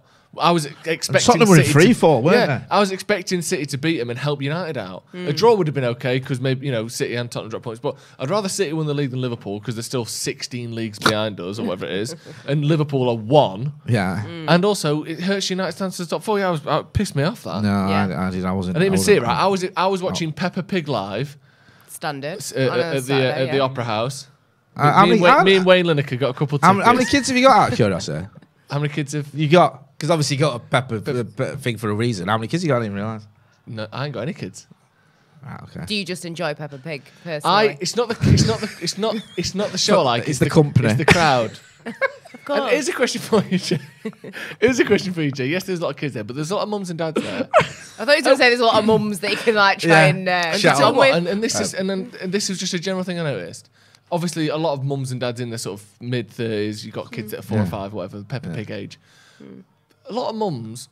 A lot of mums were very well put together, looking nice. A lot of dads have given up, haven't they? And you look all right, Jay, kinda. Men in general. But why is that? The men looked like way worse than the women. What's that about? I think, like, for starters, I think... Are you asking Jay, are you using him as like an example? Jay because I look at him as a man, he's running 10Ks every I always day. think that, like, you know, women in general make an effort when they go out. They just do. They care about their appearance a lot, especially with social media being so active as it is. I also think that women generally, not all the time, I hasten to add, when they've got kids, are looking after those kids a lot, are running around a lot, looking after those kids is a high energy job. That's if true. you call it that, you know what I mean? You're not sat on the couch when you've got a load of kids running around your house. Trust me. Whereas that's not always the case with men. I'm not saying that's for everyone, but so I think you do tend to get a lot of women who are looking good because they're running around a lot and they can't take care of their appearance. Whereas men just sit on the couch watching football, eating Doritos. Yeah. What's your favourite Dorito? Is it Cool Original or? No, tangy cheese for me. Just thought I'd check. That's everyone's least favourite, isn't it? Tangy cheese. Jay likes it. What's your favourite? Probably hint of lime. It's one of the ones that no one picks. I think Cool Original's the best. Talking about like appearance and dress and stuff like that, I think people have given up a bit in that I was out last night. Don't ask why, because it's a long story. In a nightclub with my mother and a family friend who is like, wake up. Yeah, who's that? Sorry, Harrison there. Yeah. Wan-Bissaka's on the ground because he took too long going to the ball and then he waited so long for this ball to get to him that he ends up getting tackled. Oh, he does. He checks himself, doesn't he? Yeah, he stands there waiting and therefore he probably does get fouled, but he just gets kicked. If he gets there early, he avoids that collision entirely. And then Lindelof's having to cover his spot. Wan-Bissaka there, just taking too long. If you watch him, Maguire's telling Lindelof to shift over there and he doesn't at first. Yeah. If you watch. Yeah. Yeah, but I think Lindelof's like, I've got 2 players here. There's another one, like, to be fair to him, it's not his fault. He's got 2 on. Yeah, exactly. 2 and 1. I mean, that is a foul. Though. That is a foul. Yeah. And I think if they'd have scored that, they'd have gone to VAR and would have got a foul. Yeah. But still, it's not great. No. It's just Wan-Bissaka dawdling a little bit. Maybe he's not played much in the last No, to be fair, and also Leeds break. away, first 5 minutes isn't, it's not going to be easy for you. It's a real bear pit, Jay. It is a real bear pit, my friend. Sorry, Ange, you were telling us about your night out with your mum clubbing. Yeah, so my mum and a family friend ended up coming clubbing, and at the end of the night, the family friend, he was very surprised as to how men are dressing nowadays. So obviously, he's a little bit older, and he's like back in the day, Saturday night, suited and booted. Yeah. But yeah, what was the dress attire like? Because even I'm out of the loop on this ripped one. and dyed jeans vibes, and t-shirts and trainers. Yeah. Right, okay. Mm. That's all right, actually. So- Yeah. I'll start going out again. Get away with that one. Fit the attire. Yeah, it's all right, yeah. If you're allowed to wear hoodies, then I'm there. Yeah, and there was definitely a few hoodies. Right, so. Sam, that's me. Hit that like button. Let's get to 1,000 likes. We're almost there with your support. We can. Both Leeds and United have started quite brightly. Leeds probably a little bit more. So, I don't know what Bruno's pretending to have. I don't know them. Bruno's moaning about something. Marshall Kevin says, is anyone missing El Matador in the starting 11? I think he's better off the bench. Sometimes the last game he played in which was it? Ronaldo got dropped and he played. He barely touched the ball. Yeah, he was all right, but he can be a little bit hit and miss. I think he's really good off the bench as an impact sub, coming on, bringing that energy, bringing that movement and the positioning late on in games. But sometimes when he plays from the start, he just doesn't get involved enough. I think his build-up play sometimes lacks. No, I agree. I think the thing with Cavani is just, it's not the most insightful thing, but he's just constantly injured, isn't he? And I think you get to the point where you just almost get fed up of waiting for him to get a run of games. I love him and he's a great player when he plays, but he just plays so little at the minute. Saw a video of him at the boxing last night. You just think he was getting annoyed. I don't like getting annoyed when players go out. Allowed to go out. You gotta have a life. Yeah, but it's just because you got a hamstring injury, I mean you can't. Yeah, be I was never one of hand. those who was losing my mind because Pogba was doing whatever he was doing when he was injured. But you just do get a little bit fed up when you think we just never see the guy, especially when we need him. We need Cavani. One striker. Yeah, And it's like, you know, Elanga's great, but he's a kid. Like you said, Jesse Lingard was surplus to requirements not long ago. Now he's in 11. Marcus's form's fallen off a cliff, and Martial's out on loan. So yeah, we need Cavani, and it's a bit of a shame. Did you watch the boxing last night? No, I didn't. I was gonna, but I fell asleep. To be honest. Did you, Ange? No, I didn't. I was at about 5 different events last night. I was very booked doing and the busy. rounds. Yeah, Doing the rounds. No, when the boxing was going on, I was at my cousin's leaving party. So Where's he leaving? she's moving to London. Oh, Like is me. she? Yeah, but she had a leaving party. I didn't. So. Really? Well, couldn't you not gatecrashed it and just made it a joint leaving party? No, because it was my auntie's birthday as well, so it was already a joint Yeah, you can't celebration. you We can't couldn't make triple it. crash. Yeah, it was a bit much. Oh, he's done And well I was then. late getting there as well. So Right, okay. do you know what I mean? I'm here now. Did you want? We can start. Did you want Amir Khan to win? I With see. Manchester. I seen there was a picture. I think Steve quote tweeted it, and Mitz and a few others who we know of Amir Khan meeting Joe Glazer, saying like, Good guy. yeah. So everyone hates him. I've got a little bit of a soft spot for Amir Khan, purely from when I've interviewed him. He's been quite likable, and he's not the brightest, but We saw that from, was it Big Brother? Who was on, I'm a celebrity. That Get was me it. out of here. Yeah, that was it. Yeah, we saw he that. He was, you know, he's not exactly a Mensa member, but I've always I remember once I did a pooled interview and there was a young journalist there who was really struggling with his question, and Amir Khan was very friendly towards him and helped him, and it can be quite daunting when you've got a lot Oh of my God, yeah. reporters there, and some people show off and then start hammering him and try to make him belittle him, and he didn't. He sort of talked him through it and then answered it, and I thought I was impressed with that because I thought he's looked out for him there. Whenever I interviewed him, he's been all right, but yeah, I'm not a fan Go of on, his Paul. Glazer friendship. Go on, Pogba, go on. Oh, Pogba with on decent decision effort there. there, The lad spills it though. He's almost straight at him, wasn't he? Yeah. Spilled it, but there's no one close enough He to get does there. actually look about 5 years old, that goalkeeper. Meslier, doesn't yeah. he? He's dead skinny as well. Yeah, Kelbrook battered him though. Did he? Yeah, it was just from the start. Is that sort of, was it one of those where there's no chance of a rematch because it was so one-sided? Unless it's in the contract, Yeah. I don't see why yeah. it would. Even if it is in the contract, I don't think it's in Khan's best It's interest to fight 6th him again. round, wasn't it? Yeah, but he'd hurt him in he hurt him in 2 or 3 rounds. First round especially, we had him wobbling. I think it was the 3rd round as well. He caught him, and his feet looked a bit dodgy. But just Khan didn't really have anything for him. It didn't hurt him. He didn't really land a lot. I think I was just I watched the sort of, you know, that thing they do with Johnny Nelson where they Yeah. sit and sort of the trolley showdown head to head. Yeah, I can understand that. It's probably your highlight of boxing matches. yeah, just for the pettiness. Yeah, of the it. pettiness. It's like and the Twitter digs. beef in real life, Yeah, isn't it? and do you remember Derek Chisora when he was on it with Dylan White? Do you remember? No. And he went, Derek Chisora, he was barking, innit? He's just off his head. He went, what's those things you get that you eat, like the laxatives, innit?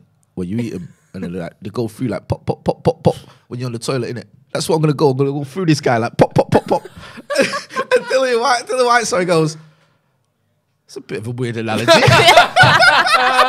What? I'm gonna meet you and shit you out. What do you? And it's like, my mate Andy Haar said, he said like, he put a tweet on that I loved. He put Muhammad Ali, float like a butterfly, sting like a bee. Derek Chisora. And he did a clip of that video. I'm a human laxative. Yeah, that's what it was. And I just thought that's hilarious.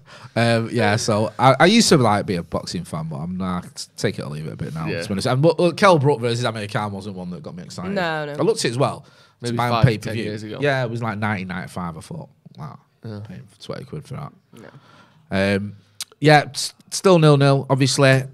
Get involved in the comments and the chat as well. Let us know what you think. We've got to 1,000 likes, so now we need to get to 2,000 likes. Hit that like button and make sure you're sharing as well. Get involved in the comments and the chat. Let us know what you think about the game so far. Pretty steady stuff, isn't it? It's quite frantic and hectic, but it all seems to be in the middle of the pitch. United have had a shot from 25 yards out. Ooh, look at that. Ooh. Bleeding his tits off here. Who is that? There's a Leeds player down on the floor. I can't Dan see who it James? is. There's blood. There's blood. Head. I don't think there was anything I don't know how that untoward there. I think he had a clash with Pogba, but I don't think there certainly doesn't seem like there's I any think he's call A for lot it. of blood quickly Yeah, there, though. That's he's probably due a decent giant cut. bandage, I think. Right. Yeah. Caught- Oh, no, it's a head collision with Scott McTominay. That's completely accidental. Oh, Look how it's- fast he's oh. bleeding. His blood's pouring down his face before it hits the No. floor Yeah, there. I think is it like he's above his eyebrow? Yeah, maybe? that'll be a decent cut, that, because if he's bleeding that quick, it's just Yeah. gone Why I right. can't see that one. That's just how it happens. Oh, is for it? some reason, yeah. It Yeah. just does that. shit design. Right, YouTube. sorry, I've always struggled with that, and usually I go to this one to see it. But if you've not read your super chat, I will do. I'm aware there's one on my screen that I can't quite see, but I will get to it. Apologies if it's time sensitive. The way the back end on YouTube works, for some reason, when you're looking at the super chats that come up in a separate box, the bottom one doesn't always load properly, which is just a diabolical design flaw. But I can't even see who sent it, but I will read it when it fixes itself in the next sort of 5 minutes. McTominay seems to be alright, despite the fact that the Leeds player's head was at the front of his head, which is harder. Yeah. And it was like behind McTominay's ear, which is a relatively weak, sort of soft spot on the head. Yeah. Obviously, the type of the collision changes everything, but I'm surprised McTominay's up and fine there, because it's behind the ear is a really sort of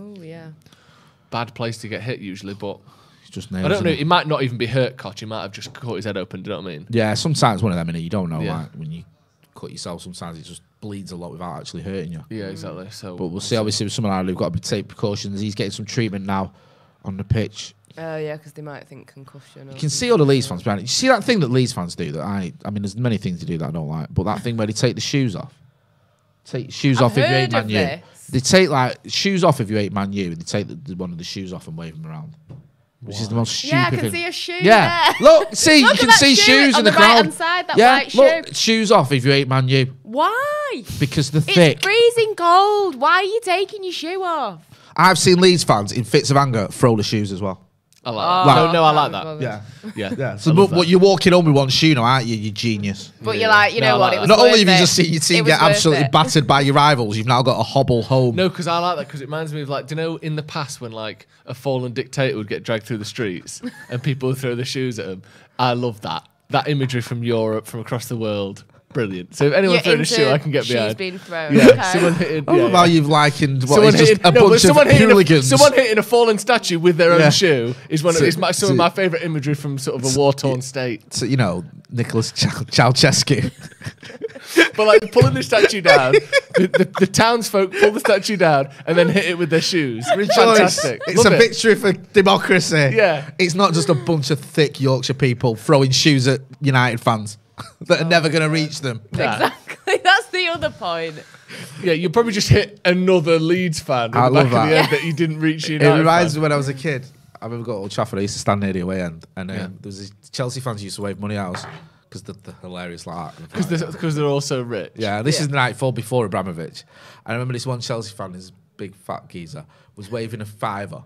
And it fell out of his hand. I'll never forget. This is like 27 years ago, and I still remember it. And he was like, "Oh, trying to get it," and it fell into like the disabled bit. And then one of the carers for the disabled bit picked it up and gave it to the disabled guy. Oh. And again, the Chelsea fan couldn't have said anything. Oh, he did. Of course he did. Yeah. And then all United fans were like giving him loads of stick. Because the fiver back then was quite a bit of money, wasn't it? It was like 300 quid now. Buy your house for that, yeah. See, if I was a Chelsea, first of all, the whole point of him waving that is to show that this means nothing to me. And he didn't. He and then he's panicking that he's lost it. I'd have had it on a bit of elastic under my arm, tied round it, so if I let go, it just slung back up my sleeve.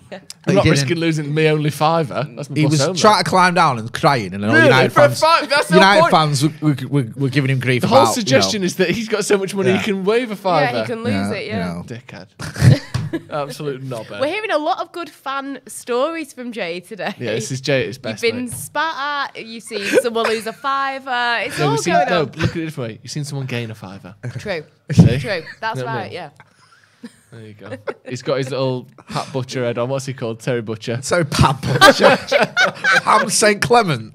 He's got his Terry Butcher helmet wrap on. I'm glad you went with Terry Butcher there, not Paul. I'm just imagining him now with like really big dangly earrings. Yeah, he's put his earrings on and his shoulder pads. He means business. Is Pam St. Clement still with us? She's not in EastEnders, I know that much. Well, let's have a look. Pam St. Clement. Don't say it to me, Jay. No, she's all right. She's doing well. She's 79. Yeah. Right. Yeah, she doesn't look a day over 75. We love Pam St. Clement, but she looked 79 25 years ago. I always feel like Pam St. Clement was one of those that looked better when she was carrying a lot of weight, and then she lost a lot of weight. It made her look older. Yeah. Do you know what I mean? Like, I always felt like it's one of those. You know, like the Beast from The Chase? Yeah. He's lost a lot of weight. I don't think he looks particularly better. No. But he probably just will live longer, looking worse. Yeah. So what you've done is extended a bad life rather than shortening a good one. Yeah. Sorry, mate. There's your options. Do you want to look good and die young? Or look shit and die old? Yeah, those are literally your only two options. Oh my God. Hit the like button, and if you're not doing, subscribe to the channel. United haven't really got going so United far. haven't touched the ball in these 17 minutes. Hence we've been talking about Pat St. Clement for 5 minutes. Yeah. Come on. Someone at the ground just messaged me saying the Leeds fans are kicking off throwing flares, so they've gone up from throwing shoes to flares. Upgraded. Oh, that's a good pass. Well done.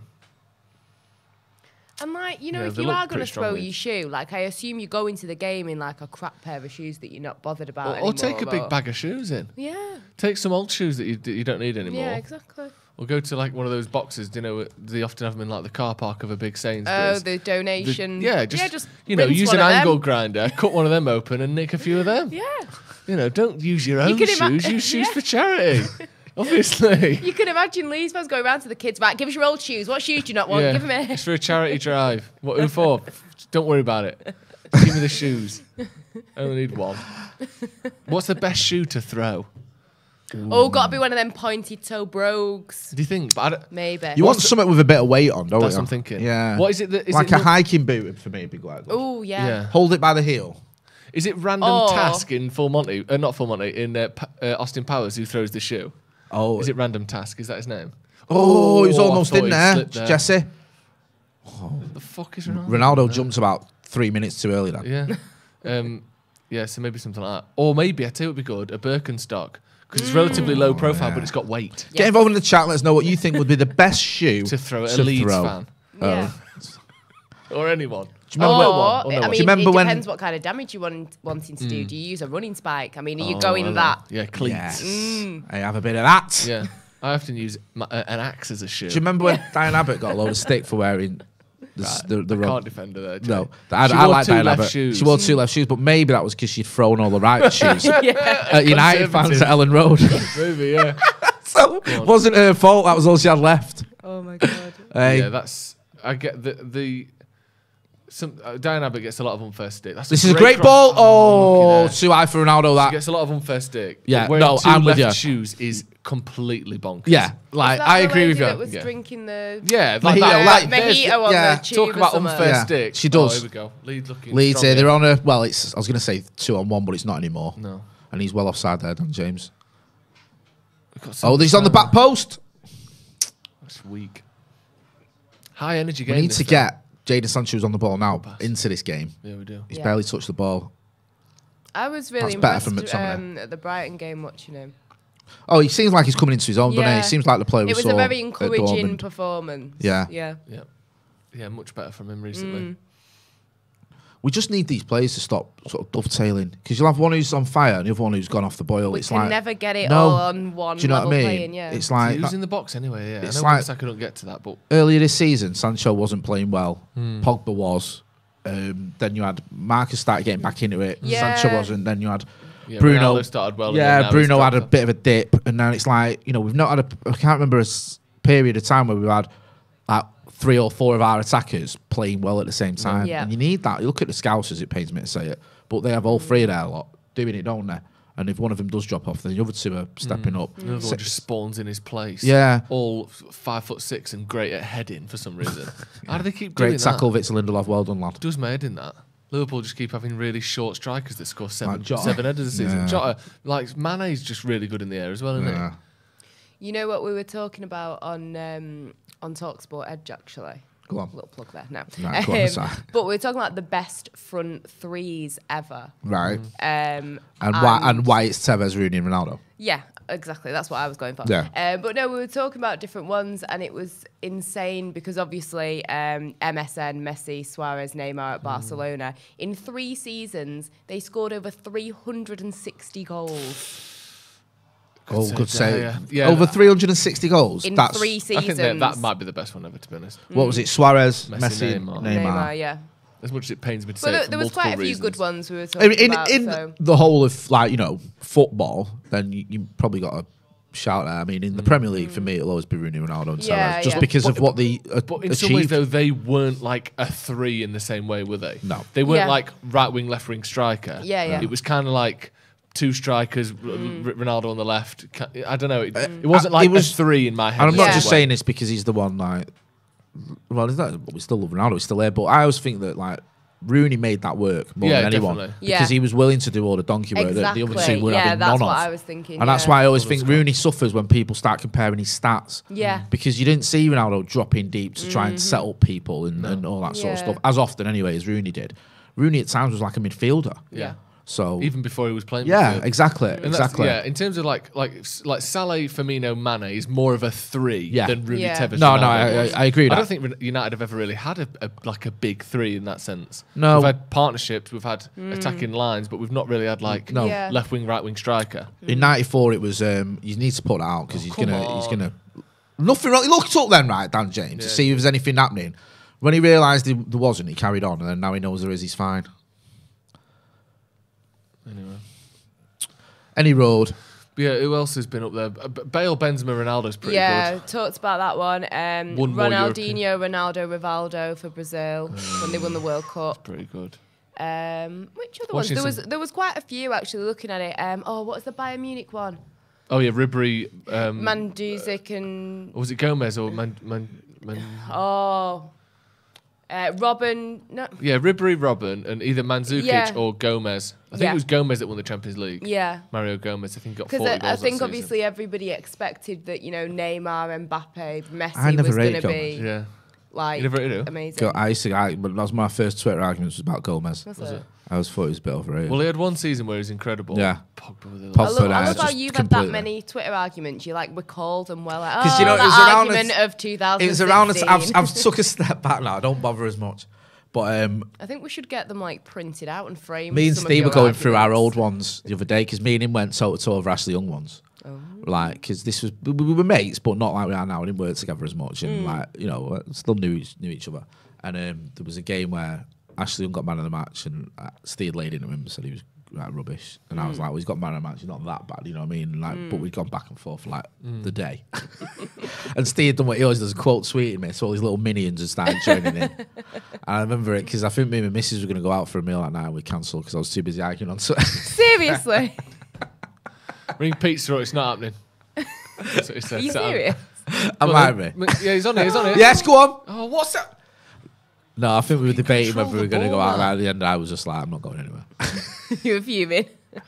I'm in a What Twitter happened wall. there? Leave me alone. Bruno played McTominay, and McTominay just didn't take But the ball. somebody there could have got his Good run on there. third goal against Leeds. Yeah, I think so. He got 2 in one game, didn't he? Yeah, he last did. Season. Good goals, then. They Two- were. we're That was we're one 3-0 of by my now, favourite weren't we? ever games. That. Yeah. Just to be 6-2. leading so quickly. Do you remember that guy onto the Leeds Watchalong as well? Yeah. Where his missus had to close the laptop. Have you seen it? No. Oh, it's Ange, I need to find it. If anyone's seen that, got a link to it, send it me. There's like the Leeds fans got together and they did like a watch along with all of them sat in different buildings and whatever, like on different. So they got like different fan channels to come together on Zoom or whatever. Yeah. And there's this Leeds fan, he's going on, I've waited 16 years for this, playing, the dirty Manx or whatever they call us, the filth, whatever. And all excited. And then within like 30 seconds we score or whatever, so he starts kicking off, and then a minute later we get another one. So he starts. Oh, brilliant from Paul Pogba. Pogba. Yes! Oh, fucking hell! How's he missed that? Ronaldo a yard out somehow gets blocked, doesn't go in. How has that not gone in? I thought that was a goal. I did. I know you two reacted well quick. Because I can't understand how that's not a goal. Ronaldo's arriving on the ball 2 yards from the goal line. How has that not gone That's in? either the greatest save ever or he's just fluffed it. Pogba did sensationally. Yeah, there. Pogba Squared up just his man, skipped just past went his man. him. That's the great thing about Pogba. Once he goes past him, you're not getting back round him. He's too strong and big to get back round him. No? Nothing? Fucking hell, took his time, didn't he there, the ref? He doesn't do himself any favours when he does that. He just annoys everyone, including the crowd. Yeah, I think it was that child in that who's produced a world-class save. From Yeah, Pogba here. Look That at 10-year-old. Pogba leaves him for dead there. That's class. Great cross as well. You've got to Oh, he score that. literally hit the. Got to hit him score that, Ronnie. Slightly behind him, but it don't matter. You've Come, got to yeah. score. Oh, it hit like his arm. I should have done better there. He hits it towards the He don't do keeper. much Yeah. wrong, does he? He's got to hit it slightly away from him. Just lift it up a bit or Yeah. something. He hits it. Whatever you do, if you're a yard out and you're having a shot, you've got to score. Yeah. I don't really matter. Especially when you're Cristiano Ronaldo. Against a work experienced child. Yeah, exactly. That's a bad miss, that. Let's Yeah, have it it right. Let's not kid same, ourselves. Same thing we've seen over the last few weeks, isn't it? It's a good cross, though. Oh, better, though. Got some good... Great play by Paul Pogba there Yeah, on the left-hand side, by the way. Go on then, win this back. And Ronaldo from a yard out. You can argue it's a good save, but for me, he's got to score. Yeah, me too. Yeah, exactly. You can say it's slightly behind him and it's a good save, Yeah, but but just get the ball in the back of the net. Any player for United, I'd expect them to score from there, to be fair. Yeah. That was, Sancho or whoever. I mean, even if Especially it's Ronaldo. Lindelof who's up for a corner, you'd expect that Yeah. to go in. It's not. I was having a go at Maguire the other day for not scoring from 4 yards out with 5 people in front of him. Exactly. Do you know what I mean? Like, let alone something like that with Ronnie. Is De Gea's distribution as bad as it seems? Yes. Do you think? Yeah. It's awful, isn't Yeah, it? Like it that is there, woeful. Just He kicks did it. straight out He all keeps the doing it time. as well. He did it against Brighton, where he just creates danger. And I like De Gea, and he's having a good season. It's I'm not just going to say something he's that not. just doesn't improve, though. No, it's just like. And it must just be like a characteristic, like a flaw in him that just will not improve. And we've not found a way around it. Like No. when we go short, it seems to create loads of issues for us. It's just like If we an go long, accepted thing, yeah, innit? Like, just it's doesn't gonna be work. crap. I think the lad who's got a head knock, he's yeah. going to come off. He's still a bit. I think he's saying he's a bit dizzy or whatever. So they've come to speak to him. Yeah, I Yeah. think he's giving a signal there that he's eyes are flicking. Concussion, yeah. So Pogba plays the ball. Can't across believe he didn't score this. Oh, Just got to score, man. I think Gary Neville's making the same argument. 2 or 3 yards out. He's literally 3 yards out in it. Oh, Ronnie. Like you say, Joe, it is slightly behind him, but still, it's 3 yards out and you're Cristiano Ronaldo. Yeah. his hair's very curly today, so No, it was, you know, yeah. it's a point worth making. Yeah, definitely. I was going to say it if you didn't. Yeah, he's there. What's he called? The lad who's his ad. He's gone down again. Awful weather, by the way. I was gonna say that must be. It doesn't look like it's too horrible. windy, No. but it's pissing it down. Do you like isn't it? playing in that weather, Joe, when you play football? Windy? Windy No. and rainy? Wind is the worst thing to play Yeah. football in. The second worst thing is sheer sunlight. Yeah. When you're looking up, you fucking like. The best thing, overcast, not too warm, no wind. Perfect. See, because I wasn't never that good. I didn't mind the rain and the wind because it's a bit of a leveler. Yeah. Oh, it's this wind. You'll be as shit as me in this. Yeah, that used to I was help me a never that bit. good either, but I just I hate the wind. Rain's fine, don't Yeah. mind rain, but wind's awful. But ideally, it had rained the night before. Yep. Bit wet on the pitch, or rained in the morning, and then you play in early afternoon. Stop raining, no wind, low cloud, perfect. I didn't want to be sexist there, Ange, and not ask the question to you. Did you ever play football or anything I in the did. rain or I've wind? played other sports, but Right. not football. What did you play? I played netball. I was a cross country runner. Yeah. That was middle to long distance runner. So, yeah, rain. You didn't want the ground to be too hard. You didn't, want it to be absolutely chucking it down. Then you got the mud all over, and you got to clean your running spikes afterwards. No good, is it? It was a lot. Did you do like track stuff or like outfield or whatever it's called? Yeah, so we'd have to be. What's it so called? it would be. Street running. Yeah, so it would be, you'd go on a Saturday and it would be at like different parks and like forests and stuff like that. And Yeah. there'd be like 700 kids or something like running in this race. But then I'd also the game do... was just catch the kids, bring the kids back. Yeah, literally. Yeah, we set off 700 kids loose into Sherwood Forest. Yes.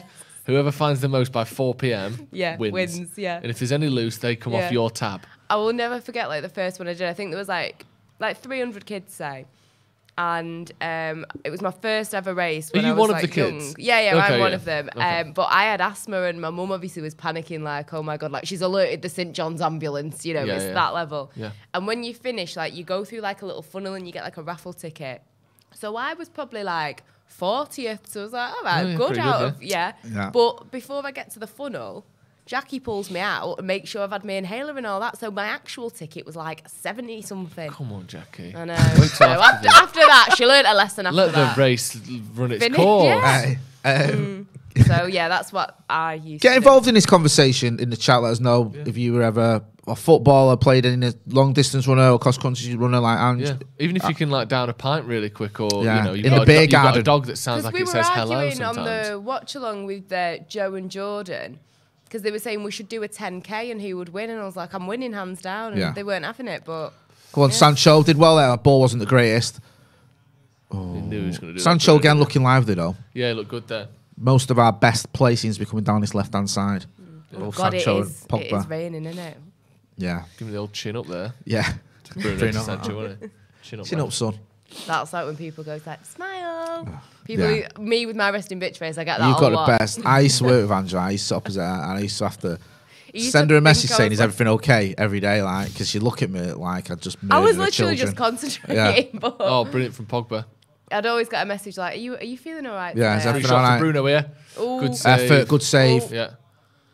Our ball, stuff from our Pogba. ball. Pogba's Thank you. looking Corner. sharp today. Good, we can have a corner now and not score from it because we never do. Look at this from Pogba. Oh, Flicked over Paul the player. Pogba's on a different level Yeah, again. It does my head in. I know. I fucking hate it when he's this good because you know he's this good, but then he's leaving. He's leaving for City. Where do you think he's actually going to go? I wouldn't be surprised if he ends up going. 100. But I'm saying PSG. 139 free kick corners have taken. Scored the 0 crowd were chanting this about season. it against Brighton. Like, Were we they? never scored from a corner. Like, it's like a joke. What, United fans? Yeah, Brighton United fans, like, Yeah. we don't do it. No. Like, that is unbelievable. 139 Which is the corners. 5th most in the league. Yeah. And we've scored 0, which is the 20th. We're consistent, let's put it that way. Yeah. Yeah. So look at those three there. I alone. think it's actually a They're all talent to not 6'2" score or from that above. many corners. I think Eric Ramsey deserves credit. Yeah. Me too. Give him his flowers. Right, Luke Shaw's taking it, is it, I think? Oh, it is windy. decent Oh, it's length, windy. that. Yes! Yes! Yes! Finally! Harry Maguire scores from a Maguire! corner! Oh my God! Oh, it's happened! It's fucking happened, lads! We've done it! The 140th was the Yes! charm. That was it! Oh, God. I'm going to be sick. God. The world I can't has believe changed. this. Day is night. Night is day. Let's have a look. Make sure VAR's not going to ruin this for I somehow. was more Because focused on the wind of that corner flag. Harry Maguire here. The corner comes in. Yes. Oh. Absolutely nothing wrong with that. I wouldn't mind, right? He's got a player on him. He's actually made that look easy. Yeah. That's hard. Yeah. Yeah. And it's like, I've seen him miss so many easy Oh, yeah. ones that, he Just battles shoves there. his face out of his way. It's If anything, the alright. kid's got hold of him. It's a bit of a Yeah. scrap, innit?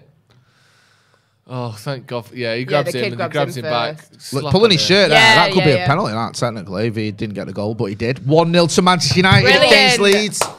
Harry Oh, Maguire. the curse is lifted. He well should have put his fingers in his ears. He did the knee slide, but he didn't do the fingers in the ears. Did he not do a shush or? Slide yeah. to the lead as that. Yeah. He should have thrown his boot at him. That's what There's he should. a few flares going out by the looks of it. Lovely. Thank God for that. 1-0 United. And it's from a corner. Who'd have thought it? Yeah, stick your stats up your arse, Sky. You're fucking really good at corner. Who scored from a corner more recently than Man United in the Premier No one. League? Fucking no one. That's who, Jay. Yeah. That's who.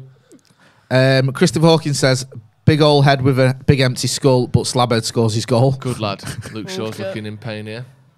Mahat Abdullah, I think, was the other lad with the super chat. I don't think there's anything on it. I think it's just a blank super chat. But thanks for your support. mate. Anyway, hit that like button as well. We're on 1,200 likes. Let's get to 2,000 by the end of the first half. on. I've got 10 minutes. We can do it with your support. Come on, lads. DB Cooper says 1 out of 140 is a good ratio. Not bad, that. 140th corners, lads. That's his first Premier League goal this season, in case you're wondering.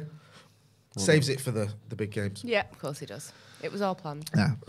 Like you said, decent head of that. It was helped slightly by the fact the goalie was kind of nowhere to be seen, was it? But it still needed putting in, and he had a fight on his hands, so well done. He needs that, doesn't he, Maguire? Yes. You know, if we are all ever this gonna see talk the best about of him captaincy, him quote tweeting journalists to sort of pour water on certain stories, you know, it's not been a great Do you like time. that players are calling out journalists and saying like this is rubbish and Yeah, I don't mind it. yeah, same. I like- yeah. I've got time for that. And me and Joe were on the Paddock Live every night, and I said, you know, I know Dave McDonnell. I don't know him well, but I've been at press conferences with him and spoke to him, and you know, he's a good guy. But if he's got it wrong, or his sources are wrong, or even if there's a discussion to be had on, you know, where it's coming from, I'm all for that. I think, you know, Yeah. players feel like they want to. Why not? I think the one thing, and Harry Maguire addressed it in his tweet, is you get this thing of people expect you to do it all the time. People expect, okay, Yeah, why have you yeah. not responded to that? Steve on the Brew was saying, you know, you look at Pogba. Pogba did one. I think there was a story that went out about him when he was at France, saying he wouldn't play for France because of the Islamophobia, and he said that's Yeah. nonsense. I'll always play for my country. And then people go, why don't you talk about this story then? But the It thing, must be true because when that one wasn't yeah, true, you raised and it. I think there has to be a limit, because especially someone like Pogba, who literally has about 20 stories a day about him. Yeah. He can't address them Can't all. keep up with that. No. And I don't think that you should do, but I think when there's something particularly egregious or that involves something that just important, gets you upset. Yeah, you're within your rights to say. yeah, I think it's there's nothing wrong with it. I was watching a video of Fergie with Bob Cass on pre-season tour when Bob Cass had ran a story about United bidding for Schneider, I think, and Fergie's come off the bus, seen him, made a beeline for him, and gone, "Where would you get that fucking story from?" And then Bob Cass has said, like, "I've got my sources. Fergie said, "You can fuck off and so can your paper." Which, you know, is sort of pre-Twitter style of dealing with it by Sir Alex Ferguson. Yep. Yeah, on the Maguire point, if we are ever going to see him back to his best, we need to be grateful of moments like that rather than you know, that's what you need to see, and it's stuff that's going to boost his confidence. And obviously it's good for him to get that, and good for United. That's really a foul, that referee. He's all over him. Sorry, Scott McTominay went on a run then, and for me it looked like he got shoved, but the referee's having none of it. Well done. Come on now. Luke Shaw's cut out a pass. Well done. Go on, keep going, keep going. Players there are there. He's found a good pass out because Ronaldo, give it to Bruno. Oh, it was greedy that from Ronaldo. Yeah, it was.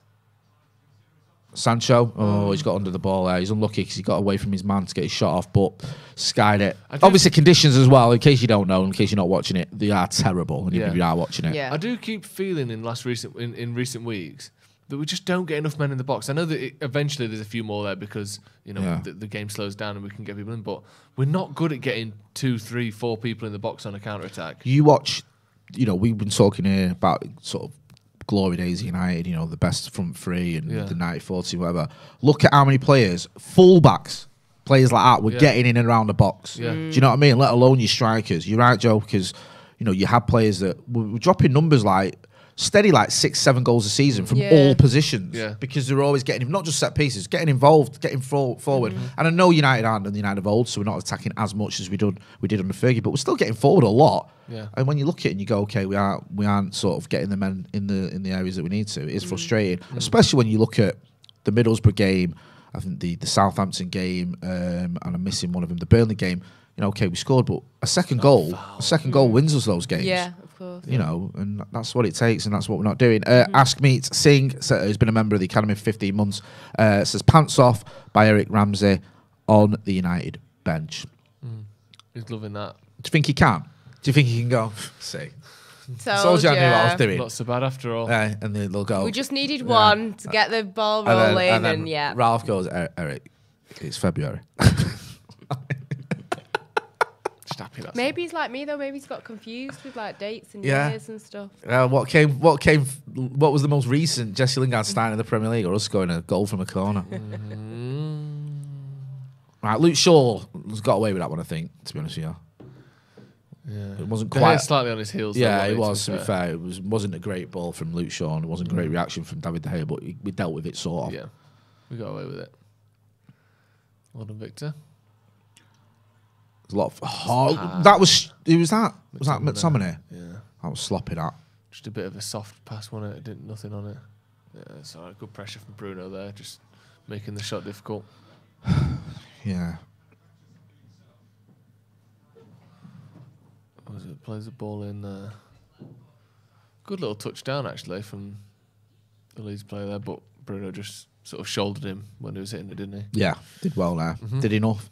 Pictures of Rafinha there on the bench. Yeah, see him coming on. What's up with him? He meant to be their best player. Didn't he have a bit of a fallout, or am I imagining that? Let us know in the comments what's up with Rafinha. Why isn't Rafinha playing? Yeah, because he's like top of the charts for like all little Google, chances created, touches in the opposition box, goals. So top scorer this season, he's not playing. That's a foul, ref. Oh. Ronaldo's at his ankle. What his shin? It's those shin pads with his face on. Not protected. Do you see? He just spends about half an hour kissing him before he comes on, doesn't he? He does. And I was like, probably a picture of his mum or his kids. Nope, it's him, of course it is. Of him. Totally on brand. Do you ever kiss your shin pads before you play, Jay? Oh, that's a painful one. That stands on his top of his foot. Do you ever kiss your shin pads before you go on? I'll do more than kissing, mate. I'm fucking worried about that. I've had him between my arse cheeks for 2 days. No, in answer to your question, Joseph, right, I don't kiss my I don't wear shin pads. I only play 5-a-side mates, don't I? So fair enough. I don't really need them. I just think it's a bit overkill turning up in shin pads. Like, mate, it's not the FA Cup final. Come on. Just use 2 Ravita instead. Yeah. one either leg. I'm not spending money on shin pads. Exactly. What about you? Do you kiss him? No, never kissed him. Don't really see the point. They smell like dirty shins. The last thing I want to do is kiss him. Sweaty shin. Dan Kuma says I'd swap Scotty for Matic. Sorry. Thomas Dickinson in Super Chat says Dennis Irving, great to have a fullback. Agreed. You think United's greatest ever fullback? Yeah, for me. Yeah, they just give away a corner. You don't want to do that. We're on fire with corners, lad. No. Hey? The camera weren't even watching that. No. Mesley and Llorente. I don't know what's gone on there. A bit of confusion there. Bruno plays the ball through and he thinks Ronaldo's on him and he's not. Yeah, I think the small boy in goal was too scared to say anything to him. Work experience, though, it's hard It to, is, you know, isn't it? It's hard, put your stamp on things. You don't want to start telling the experienced workers what's That's what, it. where they're going wrong. Otherwise, you don't get the gig, do you? You don't get full-time work. That's it. I think they're swapping the ball. He loved kicking that ball. He did, didn't he? Yeah. Hey, fair play to him, though, because he actually kicked it to the general direction of where it's meant to go, which is better than most referees can do when I've seen them kick footballs. And then Bruno's kicked it back. Right, same Corner to again. United, same again, yeah, exactly. He'd love that, 2 in a game, imagine. Please tell me we're not doing a short corner after we've just had a successful one. There's a lot of A lot of pushing and shoving in the waist middle there. hugging and Yeah.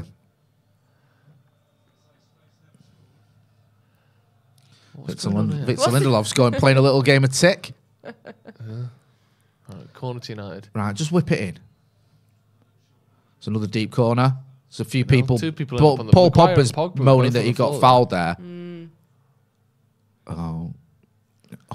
oh, these weather conditions are just Great challenge there, Marwan Wan-Bissaka. I don't know what they're moaning at there. He's done a great... He's given a free kick for that. Are you serious? He got the ball there, surely. And he's going to get booked.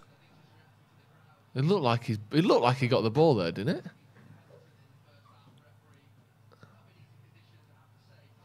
Looked like he got the ball to me. I thought he got the ball. I think this is a great tackle. Oh, not sure he does. The linesman don't do anything, does he? The fourth official. Let's have a look here. It's bit of Bit of both. Bit of innit? both, yeah. I can see why it's giving us a foul, to be fair. I can see why it's giving us a foul and not a yellow. Yeah. I don't like it when they close up on do close-ups of Aaron Wan-Bissaka. Why? It just scares me. Why? He just looks like he's doing long division in his head or something, doesn't he? He just looks like he's like... he's got a good So what am I doing resting here? When they do Yeah, what am I close-ups, doing okay. here? So what's this? I know he's a good footballer. I'm not, you know what I mean? A good player, but I'm just like... He looks confused. I think it's more resting bitch face. I'm here I for wish it was. He just looks like... So this is a what? This is a football This game. is a game of football. What am I doing? All right, okay, yeah. Defending, Oh, we're what? winning. Nice one, result. Oh, should have been better there. It wasn't that difficult. Then. There's two sort of like banks of player he can go for. There. If Yeah. he plays it further forward, it goes to Lingard. If he plays it further back, it goes to Ronaldo. He just played it too far in front of everyone. And Shaw's, is he on a booking already, Shaw? No, I don't think so. Oh, Wan-Bissaka. well done there. Was that Bruno? Yeah. Fantastic clearance then. Yeah, it did. Slid in and cleared it. The pressure's not gone though. No. Last minute now of stoppage time in the first half. Bit of Leeds have got a pressure, throw in. Leeds. Just got to see this half out. Yeah. Otherwise they'll be treating it like they've won the World Cup final. Yeah. 6 Oh minutes. Oh, the head injury. I forgot about that. Right, so it's not the last minute of stoppage time. No, We've got another 5 5 to go. minutes Yeah. Great. Go on then. Bit late there, but does enough. Keep the ball. Alright. Keep the ball. Keep the ball. Oh, Hell, ref. referee. Come on. I know he don't get the ball, but it's just two players running into each other. It's a soft foul. It's That. very soft.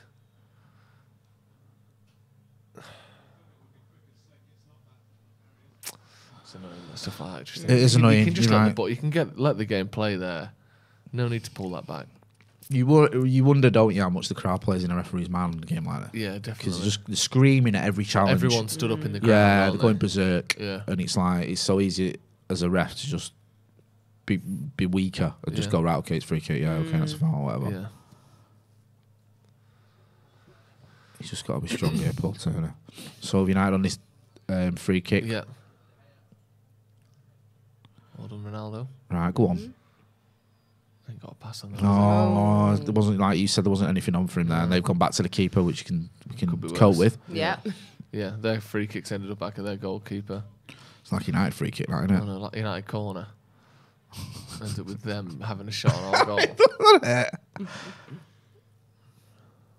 Pogba here now. Let's have a look at it. Like, Getting his he's shirt got his pulled. shirt pulled there, right? I don't understand how that's not a penalty. Yeah, How is that not a foul? I don't know. His Like, if you shirt did pulled that with in the both middle of the hands. pitch, you'd get a free kick given against you. Yeah, definitely. Well done, Scott. Oh, this Right, come on pitch is now. a disgrace. Oh, he's unlucky there, Bruno. Slow, sloggy pitch, innit? Yeah. See him trying to run with the ball, and it's like keeps going behind him. Yeah. This is bad though. They broke through the midfield here. Yeah, you can shoot like that all day long. Why has he just decided I'm going to score the greatest goal ever? Oh no, I'm not. It's gone out for a throw-in. Where's his box gone? Where's Bielsa's box? She's sat crouching now. Bielsa, the most overrated manager in the history of association football. You think? Don't tell Steve that. Oh, he's such a genius that he's ended up at Leeds in the twilight of his career. Do you know what I mean? Says it all. And what's he ever won? I love the pace. Like, he's been a manager for, 40 odd years, and he's not won anything, like, for about 30 of them. Yeah, I was going to say, what has he won? I know people go, Ralph Rangnick, but I'm not saying Ralph Rangnick's a genius the way that Leeds fans go on about Bielsa. Yeah. I was on 5 Live yesterday, and someone said, what's Bielsa won? And he said, the hearts and minds of the Leeds fans. Well, they haven't got any minds for starters. I said what minds there are. So it's not a lot then, is it? But there you go. There's his trophy cabinet. Just one brain and one heart. Yeah. Still pumping away inside a trophy cabinet. You know, that's when you know you... What are you doing there, Luke Shaw? What was that? That was an awful 10 seconds for Luke Shaw. He didn't know what to do. He knew that his pass wasn't on, but he still did it anyway. He did it, and then just let his man go past him as well. It's pathetic, that. Okay, he's won a few things. Go on, what's he won? Go on, So give me the years when he won them. Okay, so he won the football championship in the 1920 season, obviously. Yeah. 1920, he's older than I thought. Yeah. The guy's 100 years old. He won the CONMEBOL, whatever you want to call it. When? Pre-Olympic tournament 2004. Must be! Yes! Yes! Bruno with a second! Gets in! How easy was that? I know. They all just stopped. Victor Lindelof just tearing up the pitch there. Brilliant. Victor Lindelof. Yeah. Hey, that man again. Best centre-back we've got. 100%. 2-0 Manchester United. It's Lindelof. What's this run here? He runs all this the way is up the pitch. stupid. 60 yards, 1-2 with Sancho. Is it Sancho? Amazing. Yeah. I thought he took a heavy touch here, but he gets away with it. Lays it off Sancho this again. Cross here is beautiful. Little dink Absolutely there. beautiful. Bruno can't miss. The perfect thing 2-0. about it, heads it down. Always crucial. Head the ball Do you know what down. I'm going to love now? The Leeds fans are going to be absolutely raging. Great header. Yeah. So that's the thing. He heads it basically straight to the goalkeeper, but because he heads it down. That's a great ball, that, isn't it? Yeah, Little dink. brilliant. Look This at that. is what I like to see. Yeah. Oh, that is sublime. He's actually good in the air as well, Bruno, isn't he? He's got Yeah. a decent head on him. Who was it who scored that header against last season? Good header that. Gets up, actually power on it, heads it underneath it. Yeah. Brilliant. Good stuff that. Manchester United 2, Leeds 0. Get in, you bastard. 9th Premier League goal this season, and he doesn't even take penalties. Yeah. Although no one does for United. We've only had about 3. Yeah. When was it? Last season or the year before? Bielsa licking his lips. Yeah. The prospects of another hiding from United. Don't want to speak too soon, though. So No. A taste of relegation pie, perhaps, on the menu, Jay. Yes. He's already can see it in the canteen. Go on, Ange. You were telling us about the time he won the CONMEBOL. Pre-Olympic tournament. Right, that doesn't count. Okay, No. so they won. He won a gold medal at the Olympics. Right, I'll give you that. When was that? manager- When was As that? a manager, Oh, yeah. when was that? With Argentina. When was that? 2004. So that's what, 18 years ago. We 18 won the years ago. And Olympics. it gets worse. In 2004, right, Argentina. I'm going to hazard a guess that Lionel Messi was playing for him. No, he would have been then. 2004. 2000. No, in the Olympics is like under 18s, I isn't it? shall tell maybe. you now. Hang In that, on. like the young team. They sent Hang to the on. Olympics. They go through, don't they? It's under 23s, but there are 3 players over. Right, okay. I don't know if the rules have changed in the last 18. Oh, Hang on. good block, Maguire. Well done, Paul. Argentina. Well done again. No, there was Carlos Tevez. Was Riquelme Half playing? time. Was who? Sorry. Riquelme. Was he playing? Cambiasso No. in there. He was in there. Go on, go through that. No, Zanetti? so the starting Oh, yeah. 11 for Argentina in the 2004 Olympic final. Go on.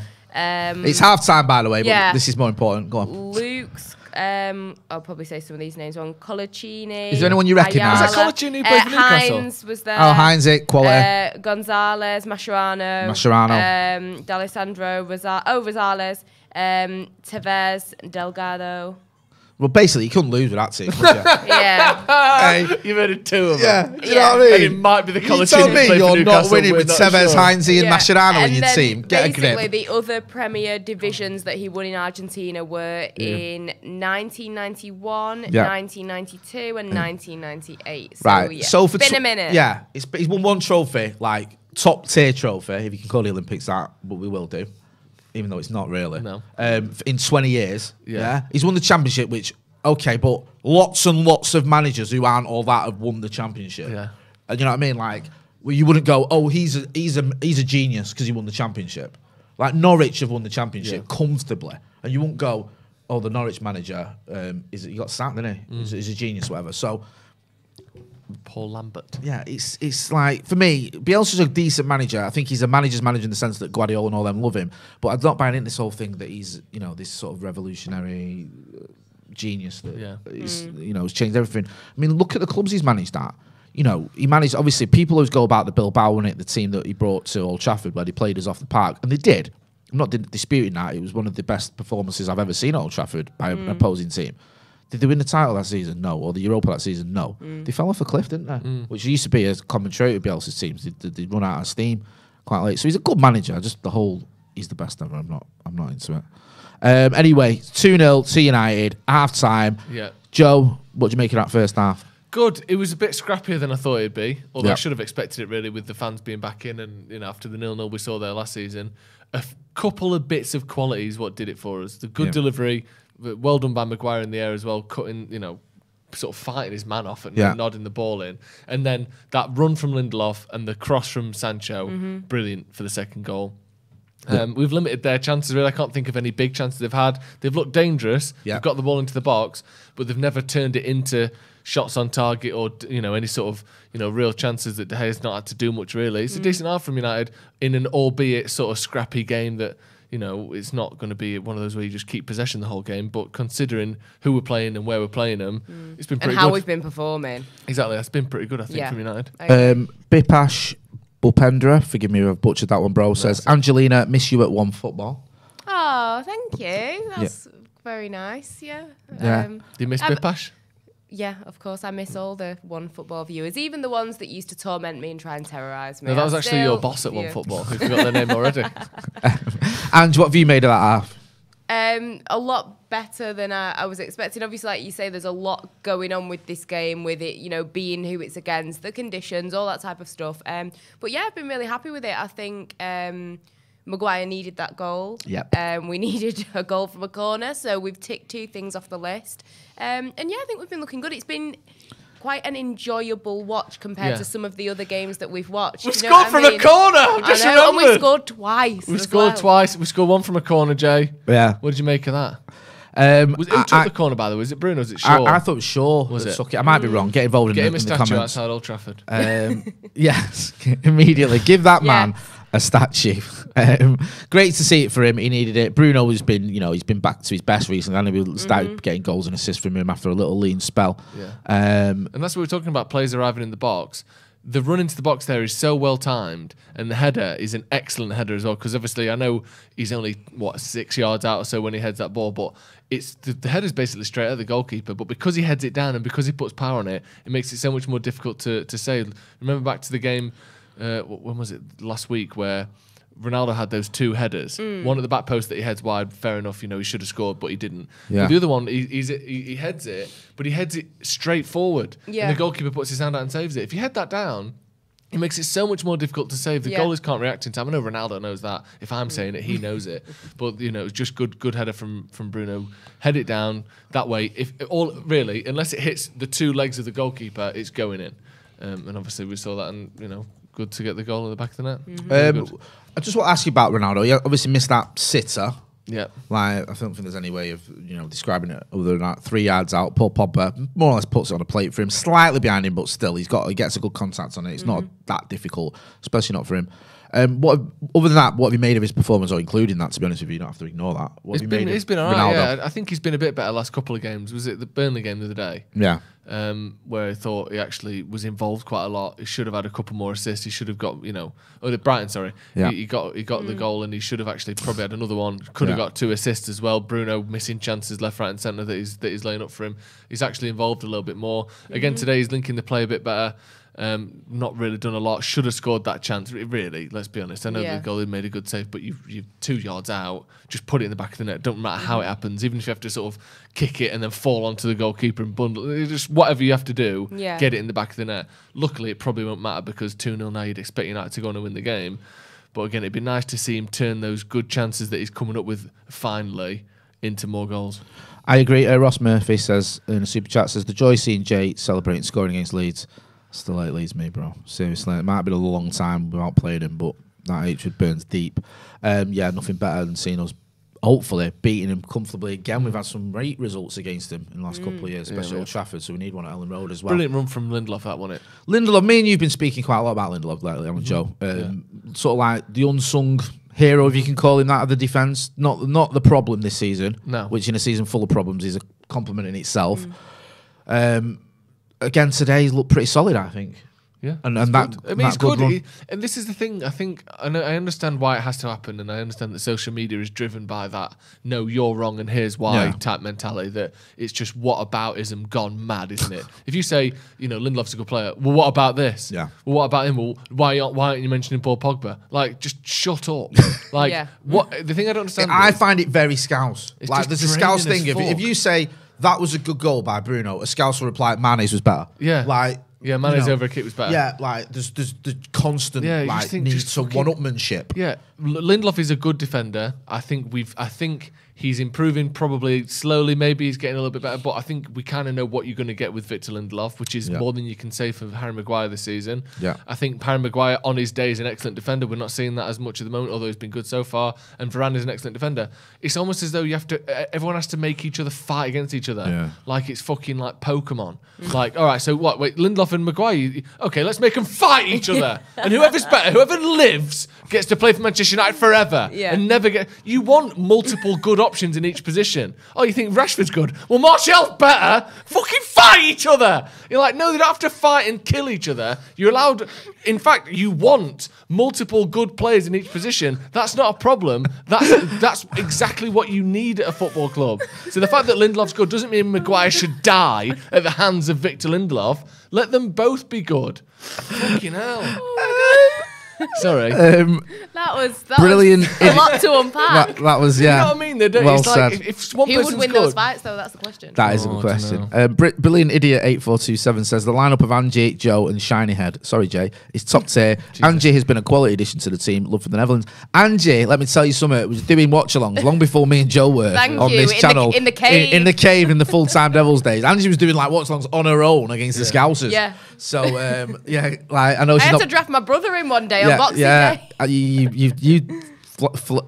flew the flag for a long time. Thank you, yes. So much appreciated. But yeah, it's great having you back on the channel more often. Hopefully that'll continue. Yes. Halvard Trageset says, "Oi, I hate Leeds as much as the next guy, but man, if you read a bit into Bielsa, he's up there. Reason he's not worked at big clubs is he doesn't like that. Take small clubs with culture for work. I don't want to burst your bubble about Leeds, bro. They ain't got any culture, but." It's an argument. It's a point. They've got a sort of semi-indoor shopping centre, though. Have they? Yeah. Some of it's indoor, some of it's outdoor. I'm trying to think. Right, okay. So you're saying that in culture, mate? Jesus, you can be a What else Dale. have they got in Leeds? The front door of the I'm trying to Alchemist think. is indoors. The back door is outdoors. Can't tell me Leeds culture. hasn't got culture with I'm trying to think. Go on, what they got. educating Yorkshire. Was that Yeah. Leeds? Was it? Yeah. No. Yeah, I don't know. Nearby. Wakefield. Isn't there? Wakefield. Oh, it's not Leeds. Is it Yorkshire in general? That Betty's tea room. People love that. Some kind of Isn't that tea in room with Whitby? loads of. I don't know. I thought it was in like Harrogate or somewhere. like that. Get involved in the So, you know, chat. the Let two us know things what that Leeds has have so far, got. a TV Keep show and a keep tea it room. clean. Does Bradford count? No. No, Oh, right, that's like okay. saying, "Oh, Manchester's got great things like the Beatles." Yeah. Like, Yeah, what? and Warrington. Most favourite bit of Does Manchester. Bradford I'm count? just checking. I could Probably give you a Warrington. few things for Bradford, just not Leeds. Someone Sorry. said Mark Hatton says Betty's is in York. Oh, sorry. Yeah, it is in York. My mum likes them. Well, that's how bad it Yeah. is. I'm Sending I'm out French searching fancies and that. desperately. Oh, my mum's given us one. Harvey Nicks. See? There's a, oh, yeah, because I went to... Is that originally from Leeds or is it they're just one in Leeds? Is it Mother? I don't know. Let me know. I like this. But yeah, they've got that fancy shopping thing in Leeds. See, is that the one you talking about with the glass? Yeah, we can't give him that twice. I've already given him the semi-outdoor shopping centre. Yeah, we can't be too kind. Yeah. Do you ever go to Leeds? Have I been to Leeds, like the centre? Yeah, there was when I was reporting on the weekend, it came under my catchment, so now and again I had to cover it. Also, I went to the darts there once because me and Ange used to work with Paul Robinson, who used to play for Leeds, so we did a few things. Like went to the darts there, and also went for a meal there as well. And we had our awards do there once, and Anna Awards do when she was in Leeds. But other than that, it's like this is an event. I'm not really. There's another shopping centre, the big one. It's called White Rose or something like that. That sounds very Leeds. Yeah, that's what they call everything, though, isn't it? I went out in Leeds the week for my mate's birthday. There's a surprise birthday party there. Yeah, what was it like? It was all right. It might be a good night out, though, wasn't it? It was good. So we went out, and then we ended up at this like. It was like, we'll go to a karaoke bar, and I was thinking it might be like quite fun. It was like a bit like scary in there, right? And it all got like big blokes with like just staring at you all the time. And I was like, I'm worried here.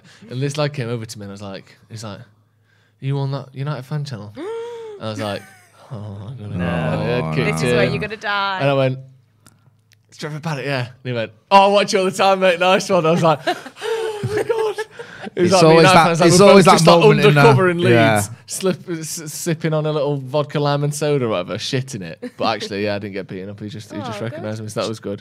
But it was a bit scary, Jay, for a second. I'll be honest with you. Nah, to be fair, it's not the one, is it? When you get recognised, especially somewhere like Leeds, because it's like this. Even in Manchester, it's a bit like what Manchester. You're always a bit. I'm always a bit wary when I get like people staring. In that fan channel. Is that you? Jacob OC says never been to Leeds. Don't see any reason to go. Fair enough. Fair enough. There's apparently the rain's getting worse in Ellen Road. Oh no! So the rain's getting worse. Yeah, I think they'll call the game off. Leeds will be trying now. If I was Bielsa, I'd be in the. Yeah, you'd be saying like this is unplayable. Yeah. But I don't think it wasn't in the first half, and it wasn't unplayable. Do you know what I'd do if I was him? I'd go straight into the dressing room, fill my coat pockets with water from the tap, then walk into the little FA bit. Squeeze the pocket out onto the floor and say, look at the state of that. That's what I'd do. Little tactics like that. Yeah, That's how you get a game little things. Sounds like a Brian Clough used to, before he had a European game when he was at Derby in the Forest, he used to get the groundsman to waterlog the pitch all night with like hoses. Really? Yeah, just put water onto the pit like throughout the night. Well, that was all right. You were allowed. Not allowed, but you got away with it. Like, no one checked. It's just better for European football, do you know what I mean? Like, just get away with stuff like that. Von Oberstein says never been to Leeds. Bit of a hike from the Midwest. What, in the United States? I presume so. Yeah. What do you mean, like Stoke? I mean, you wouldn't use the Midwest anywhere else, would you? So I presume he is from the Midwest. What is that? Is that like West Midlands? Yeah, that's what I'm saying. Does it mean West Midlands? Does it mean I presume he means American Mid. When we talk about the Midwest in America, what are we talking about? Is it Chicago, the Midwest? I don't know if it would be Iowa. Probably, yeah. Maybe your Nebraskas. Ah, right, okay. Your Wyomings. Ah, nice, okay. Nice. Your Okay. Montanas. Right. Oh, very good. Yes. Nikos P says Lindelof, the playmaker. Yeah, absolutely. Your Idahos. Paul Shoker says girlfriend is from Leeds. Just gonna shout randomly. Winners. Yeah. Tap low. Yeah. Paul Shoker says girlfriend is from Leeds. She lost the bet and is now a fully converted mank. Laughing emoji. What was the bet?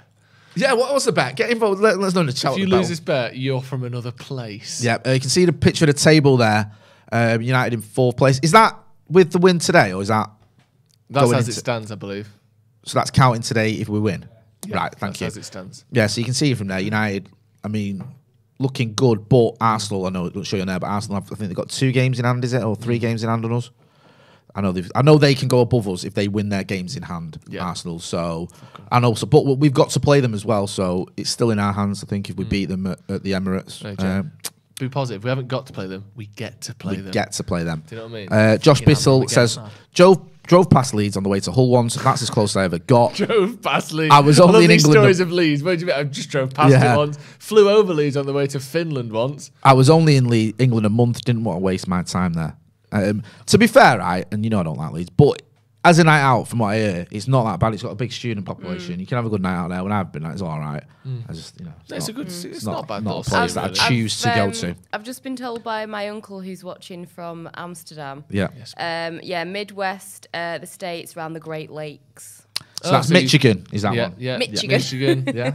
Michigan. Minnesota, Maryland. So maybe. thanks Uncle Jocelyn for that. Yeah, big shout out to Uncle Jocelyn. He's our go-to guy for our Midwest information. And if you want any info on Amsterdam, he's your man. Yeah, or any of the sort of Netherlands. Yeah, if you know your Rotterdams, your Hagues.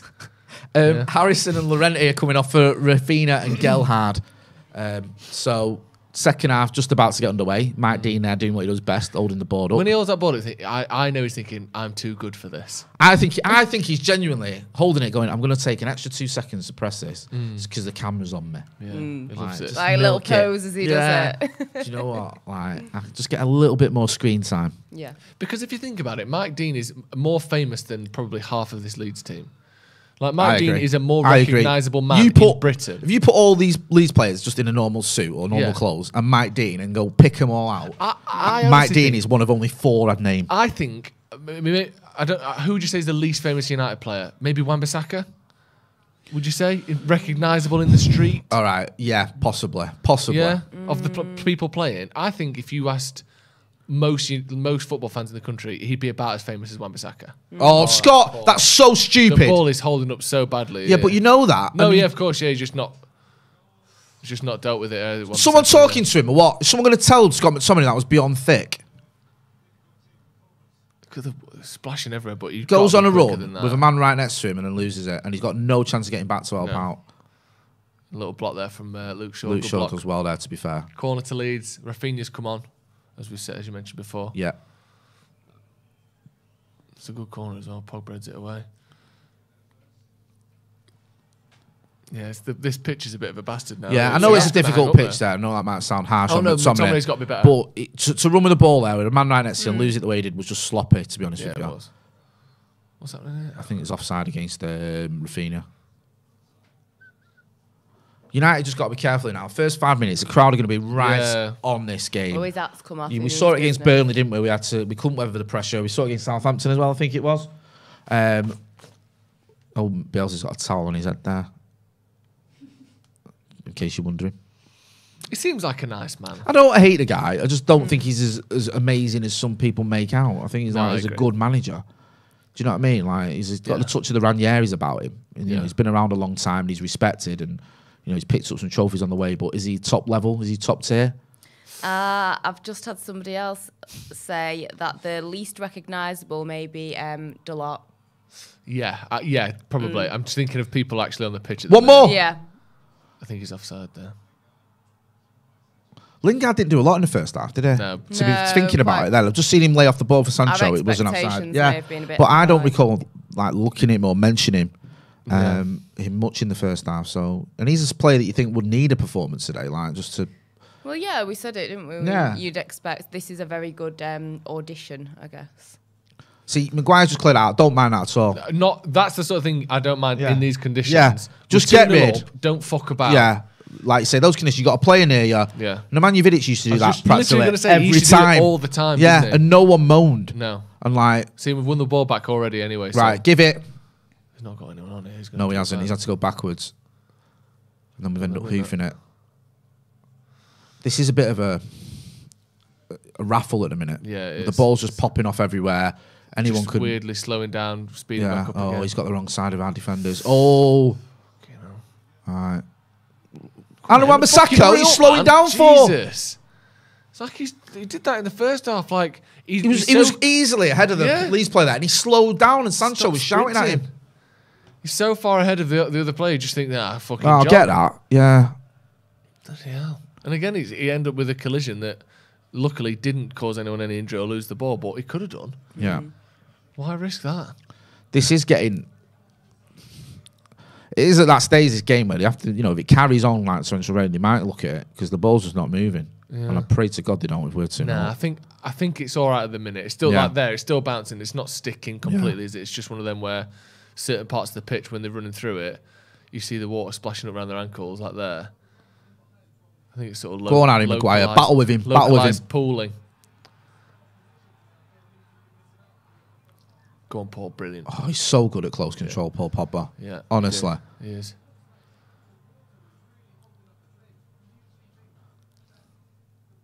Sorry.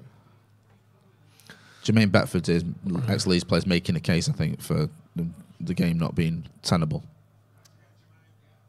The water's just slowing the game down, he says. The little stickers that they put on the stands to say who's named I was who. literally just about to say They're a bit B-tech, aren't they? I was going to say that is literally like that's a disrespect if I'm one of those. Yeah, they look like they were made by just like a 14-year-old in his bedroom. The other work experience. Oh, that's great play again from Paul Pogba. This time on the right hand side, Ronnie. And then he gets megged. Oh, God, and then somebody just gives it away. Job for him here. Jesus wept. Making it easy for him there, aren't we? Playing the ball out. Ronnie's got to do better there. Yeah. Because he just lost it. Well done, and then we end up getting put under pressure. Keeper's on. Yeah. See, he just lifted the ball off the floor there, didn't he? Yeah. Pogba as he gave it back to... And then David De Gea with an absolutely awful pass. It's like De Gea's clearances, he treats them like his penalty saves. Yeah. Like, no one expects me to do anything. Yeah. No one expects me to make this pass. You think, I do expect you to make a pass occasionally. It's only like 40-yard passes we're asking for. Pogba's fuming, I think, there with him. Yeah. Just gets the ball and just fucking boots it into no man's land or between two players. Play it short if you have to.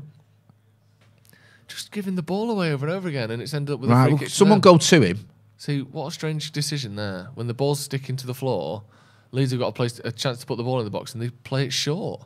Why would you do that there? Go on, Ronnie. Flag stay down here. Ronaldo's Ronnie's in. Oh! How did I know that was going to happen? He's offside anyway. Yeah. Good job, really, because he could have squared that to McTominay for a tap-in. That's the point here. He's well off. Yeah. But I just don't get why you can't put your flag up quicker there. I know. Don't do very well. It's just a waste of time. No. Just lets the goalkeeper close him down. And when you can see it so clearly like that, I'm sure that linesman saw that was offside. Yeah, he did. We put his flag up through. I don't know why there's a. Oh, Leeds could be in here. Nah. That's an awful shot. Yeah. It's an awful shot. It's him again. I was going to say it's... he's determined to score a worldie today and he's having none of it. This is my moment. This is it. United are here. Watch. Become a legend. And everyone's like, you know what, mate? Just don't bother. And he's like, no, I can do it. The next one's going in. Top bins. Watch this. Yeah, been a bit of a scrappy start to the second half, hasn't it? It has. It's been, like you say, just scrappy. The ball's not moving around very freely because of the water. And United aren't doing themselves any favour with some poor decision making. Pogba's looked good on the ball again this half. Sancho's looked lively as well. But we have been a little bit sloppy. Keep going, Bruno. Well done, lad. Oh, he didn't need to do the step over there, Jaden. Oh, no, it's Jesse. Oh, God. Yeah. Jesus wept. Says it all. Keeper. It's in. They've scored. David fucking That's Seaman awful, that from De Gea. Oh, my God. What is he doing there? From a fucking cross. We've just let him back in there. That's not good enough by David De Gea for me. Jesse sort of loses it, basically. And then it is a cross, this. It is a cross. You can see him looking up for the cross. De Gea's caught off his line, and he's got to save that for me. It's a shit cross and all. Just fucking pure luck, innit? Yeah, he gets his angles a bit wrong there, De Gea. Leeds right back in it now. And this crowd will be buzzing. Oh. I don't like digging out players, man, but Jesse's not done anything in the first half, and he loses it for the second half for the goal. Firing at us. Yeah, and it's like, oh, there's a foul, ref. Come on, ref! Oh, referee! Seriously, he's doing this thing now where it's fucking. You know, you got to be faster than that. What did you expect? He's just fucking booted him to win the ball. And they've got an equaliser. That's a fucking foul, ref. I can't believe that. 2-2 in the space of a minute. You could just see it coming, couldn't you? You could just fucking see it coming. Absolutely embarrassing. Absolutely embarrassing. How has this just happened? Because we're shit. Oh, my God. And we fucking shit ourselves. We do it every single game. There's a spell where the opposition has the ball and we go, fuck if we know. We don't know what we're doing. Bruno's still on the floor here. It looked like a foul to me. It looked like he took him from behind. See, look, just faster, stronger, want it more than us. Ball gets played in here. Bruno's got the ball. Bruno gets the ball. That's a fucking foul. That is a foul, man. Surely. He doesn't get the ball, does he? Dan James just skins everyone here. Look at that. There's 5 men between him and the ball. How are you not getting to that one here? How are you not getting to that? And it's not going to be a foul, is it? Probably not a foul on Bruno. I don't think it is. It's not, is it? No foul. I think he's just... No, I don't know. Nah, it's not a foul. I don't see how that's a foul. Unless, well, does he get the ball? The only thing is, does he get the ball? Gets his foot with like the Because if he kicks Bruno's foot and doesn't get the ball, then it's a foul, isn't it? I think he does get the ball. But does he get the ball? See, Luke Shaw just sleeping. Just have a little fucking and nap, then moaning Luke. at everyone. Look at them. Have a little nap, mate. Don't stay with your man, will you? Like, you're a fullback. It's embarrassing that Sancho and Wan-Bissaka on that side. They both get done, and then Luke Shaw goal. Yeah, I'm not surprised. But Luke Shaw at the back post, where you're just not staying near your man whatsoever. Do you not want to block the ball or stay with him? Shocking defending. I can't. It's a heavy tackle. Yeah. And then here, look, they both get done by Dan James. It's Lingard and Wan-Bissaka. Too slow. Lingard's done nothing this game, man. No. Let's have it right. Do you know what I mean? Like, what has he done this game? No, nothing. You know, this is a game, okay. He's his first... I've just seen a stat there. 2 goals in 24 seconds. I've never seen anything like that before in my life. Disgusting. I think United against them at Old Trafford was the last time I've seen something like that. So Luke Shaw, terrible. On the halfway line, losing the ball because they want it more and they're trying harder than us. This happens every single game. Whatever There's a spell where the opposition comes out. Same and goes, again. We're going to try second half, we're awful every second half. Exactly. Same against Southampton. Same against Burnley. It is so predictable. It's like the same steps every single game. Yeah. And being 2-0 up instead of 1-0 up, you think, oh, you know what? Yeah. Maybe we're turning a corner here. But no, they do the exact same thing again. And it's the same culprits going to sleep. You just said it, Luke Shaw. How many times has Luke Shaw gone to sleep this season? Like, what are you doing at the back post if you're not stopping him from getting there before you? I just stand here and hope no one scores. You're meant to be marking a man. You're meant to be stopping the ball going to Rafinha, who's on your shoulder. He starts off behind him and just lets him run past him. It's just lazy defending. You can't be asked to defend. You're switching off. Does it too often. Far too often. Free kick to United. Not a bad cross, but they're counter-attacking now. They get the ball out now. Hold on, Luke, goalkeeper. Wan-Bissaka's on. Hold on. I'd bring Matic on me, you know. Maybe, yeah. Oh, what's he going to do now? I think you need someone who can keep hold of the ball in the middle. Push. See what I mean? Just giving it away constantly. Like, what Wan-Bissaka's doing there is beyond me. He drives forward pretty well, and then his passing's just diabolical.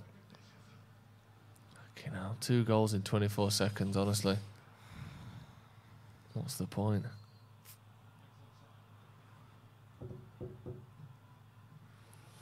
And again, this is shocking. Back to missed chances again. They've had 2 chances all game and scored feel it. Like this could be a draw, didn't you? 2 chances all game and they've scored twice. We're fucking missing shots from a yard out. 10 shots each now. I think they had 1 shot on target in the first half, though. I know they've had a few shots, but a lot of them are just giving the crowd something to cheer about now. They're buzzing. Very loud. There you go. Look, they've had 3 shots on target and scored 2 goals. Fuck me. It's the same. The other game, the last Watchalong I was on, it was something like, like 8 shots on target and there was like 1 goal. Yeah, we always do it. You can't keep giving away leads, man. You can't keep just dropping points like this. We're just not going to get top 4. And that's just stupid from Bruno. That's a blatant foul. Really, innit, if he wants to. He's lucky there if you don't book him. Yeah, he seems pissed off now, doesn't he, Bruno? After that second goal. Thing is, though, if VAR's looked at it and it's not giving us a foul, you can't moan too much about that. It's not like it's a clear foul if VAR has looked at it. Yeah. He's going to get himself booked here. He's just done it again. Chuck someone over after the ball's gone. He's not helping anyone, that. No. Not at all. He just needs to keep his head. head. The thing, like, McCullough says this a lot about him. Sometimes you look at him, you think, you're just a lad playing football. Yeah. Like, he's almost like instruction, tactics, composure has gone out of his head now. He's just lost his head a bit here, ain't he, Bruno? Yeah. And usually he don't turn into a red card because he's not a dirty player, but I don't know how much he's helping the team when we haven't got the ball, because he's just doing his own thing now. Yeah, he's he's just off on the a lead. rampage. Yeah, exactly. That's a good pass though. Go on, drive. Good. That's a foul. That's a foul, ref. Fucking hell. Jesus Christ, ref. He just wanted to see if we could play on. That's clearly a foul. Look how short he is compared to Pogba.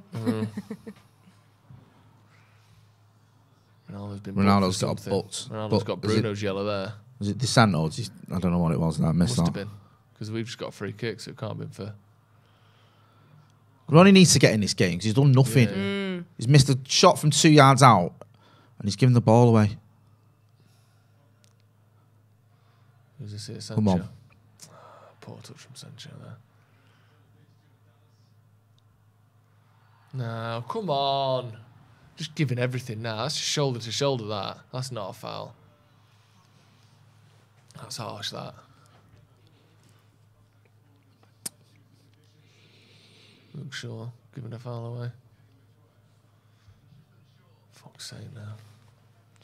It's exactly what we didn't want, isn't it? Yeah. No. Look at the state of them dickheads. Absolutely buzzing. Oh, it's horrible. Yeah. Win that. And a good pass as well. Oh. Luckily, yeah. McTominay again. To be fair, it wasn't the greatest ball back to him. I'm probably being a bit harsh on him there. Sancho's played him into shit. Comfortable save for De Gea, but they're getting a shot at every attack now, aren't they, Leeds? Because that's the thing, because our midfield keep giving the ball away, there's no one to stop them when they're counter-attacking now. So each one ends with a one-on-one with a centre-back and a shot, usually. That's a good pass. Just lifted it over the leg there. Come on, come short. Someone come to him. Fucking hell. Yeah, there's no options there for him. McTominay, go and help him. Yeah. Yeah, we need to just hold the ball for a minute. But it's hard to hold the ball on this pitch, isn't it? That's a good pass, that. But again, it's held up. Who's he booking here? Bruno? No. Struik getting booked. Fair enough. Good shielding that by Bruno. Yeah, he did well there. The pass was holding up on the pitch, so he steps across the ball and just wins a foul. It's good play, that, from Bruno. Come on, let's score from this then.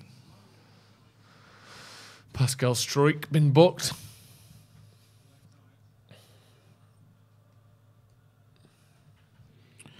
It's just sickening in a minute, man. 2-0 up, and then in the space of 24 seconds, Leeds brought it back to 2-0 in the second half. Sorry, awful. Come on, free kick to United. Ronaldo header. Feels like he's not scored in it. I know he scored the other day, Ronaldo, but it feels like he's barely scoring. Seen another stat. Last 8 goals we've conceded have all been in the second half. Yeah, it's not. Doesn't surprise me. What a terrible characteristic to have as well, giving up leads. Oh. Right, come on, Jesse. Conceding first isn't great either. But at least we used to come back and win games. Having that mental fragility to go 1-0 up and concede all the time. We used to do it under Van Gaal, remember? Yeah. We felt like we were 1-0 up and just waiting for them to score. Well done to Jadon. Come on now. One man in the box, look. Oh, it's an awful ball. He did the hard bit as well. Yeah, he did. Right, come on, Luke Shaw. What's that? Everything slowed right down then. What happened there? It's a bad ball from Luke Shaw. Look like they'd blown the whistle or something there. I don't know if it's the way they panned the camera or didn't pan it. Yeah. Fred about to come on. Fuck me. If you think we're giving the ball away in midfield a lot now, I was gonna say. Watch this. Oh my god. And Elanga. Okay. Who do you think? Jesse. Jesse's been done nothing. Be. Maybe Scott. He's been a bit wasteful. Yeah, and he just or tends to he might just maybe he's thinking I don't know. I think he views Fred a bit more attacking, don't he? Including Bielsa and Ragnick. I wonder if he might take off Bruno just because his head's gone a bit. I wouldn't, but just be curious. Come on. Nice. All right, that's better. Go on, Aaron. It's a bad ball again. Give him a chance, man. He's passing so bad. Well done. That's not a fucking well foul done. either. Come on, then. That's better from Jesse. And that's just an awful ball. What is that? So bad that. I think that's surely got to be the last thing he's done in this game. I think he's going to come off now for Anthony Elanga. It's a shame that though. Again, Wan-Bissaka did well, gave the ball away. Jesse did well, and then gave the ball away. Like we've just got. It's like we do half of the job. Yeah.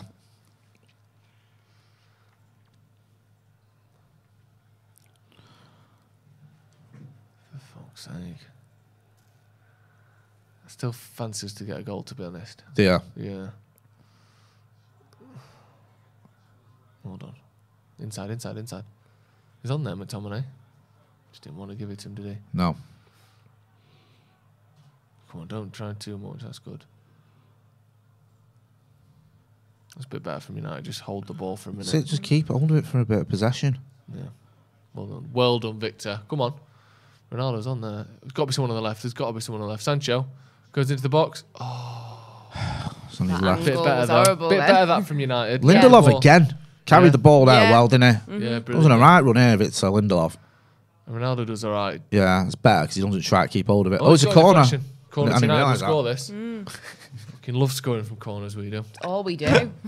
Last team scored from a corner, weren't we? In the Premier League, yeah. Oh, wait. Yeah. Yeah. Well, their goals went from corners, were they? No, I don't think Second so. one was a cross and the other one was laid on a plate from a yard out. Yeah. Hey. Oh, yeah, of course. I forgot that first one already. Right, let's get the ball in the box. Fucking win there, dude. Come on. The ref needs to watch what's going on here because we might be on for a penalty, to be honest. We Harry saw in the last Maguire has constantly got arms around his getting waist. dragged. Ronaldo got dragged down the last time, and Maguire had arms around his waist as well. And Pogba as well, didn't he? Yeah. Oh yeah, Pogba. Sorry, not Ronaldo. Yeah. Yeah. Keep your eye out, ref. Come on. Awful cross. Yeah, hitting the first man. Or the near post, certainly. Come on, you got to get that. You got to get that. Even if it's a booking, you got to stop him. Well done, Jadon. Done well again there, Jadon Sancho. Yeah, he has. Just a little feints and dummies as well. Wanted to buy himself a bit of time and give the ball to McTominay. Right, go on. That Bruno. Yeah. That's nothing, is it? You don't need to do that. Just stop doing it. What do you think you're doing there? All right, just hoofing it to no one. There's no successful version of that pass, is there? No. Because no one's even making a run. Trademark Wan-Bissaka on again, lad. Good stuff. That's mint. Quality that from Wan-Bissaka. Yeah. Hey. Who was it? It's like a classic clip. It might be O'Shea or Wes Brown, where someone does 4 of those tackles in a row. Off. What? Why? Don't get that one at all. No. He's been our best player. It's a fitness thing. How? Oh, maybe it's Madrid. Yeah, and Lingard. Understandable. We've got. Oh yeah, we've got that. Got Madrid on Wednesday. He might have said about that. He might have said before the game. You're doing 60 minutes and taking you off. Yeah. Because I think Pogba's been our best player every time he's got the ball. 100%. He's been comfortable on it. Yeah, I'm worried we're not going to be able to play the ball up through the lines now. Yeah. We've just massively weakened our midfield there. No disrespect to Fred, but let's be real. Well, some disrespect to Fred. I don't mind him being slightly disrespectful. Yeah. Okay, yeah. The thing Some is, disrespect to Fred, I but don't think he Pogba's even cares far if he is better. disrespected. He just carries on, doesn't he? Alpha Omega, thanks for your super chat. I think, a lot of people just say, why, what? I don't know. I presume with Madrid on the horizon, he's gone, I don't want to give you a full 90, especially in these conditions, because I need you to start against Atletico, which is painful because we could have been 2-0 up now. That's a yellow card, That's a yellow card, ref. It's got to be a book in that. He's stopping us counter-attacking because he's giving the ball away there. It's a booking for Luke Ayling. Definitely.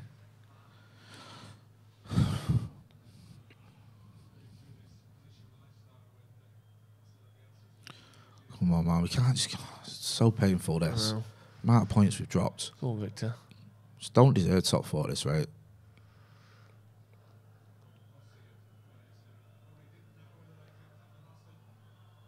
Come on. Maguire. Lindelof.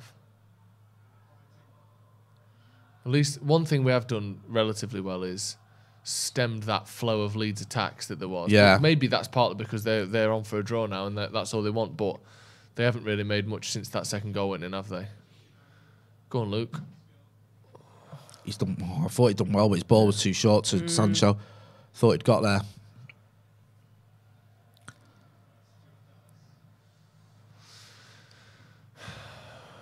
That was a foul throw. Yeah. They happen all the time, don't they? There you go. Olanga. That's a shit pass to McTominay, though. Fucking hell. Wasn't it? Just neck-high pass. Sorry. Give it.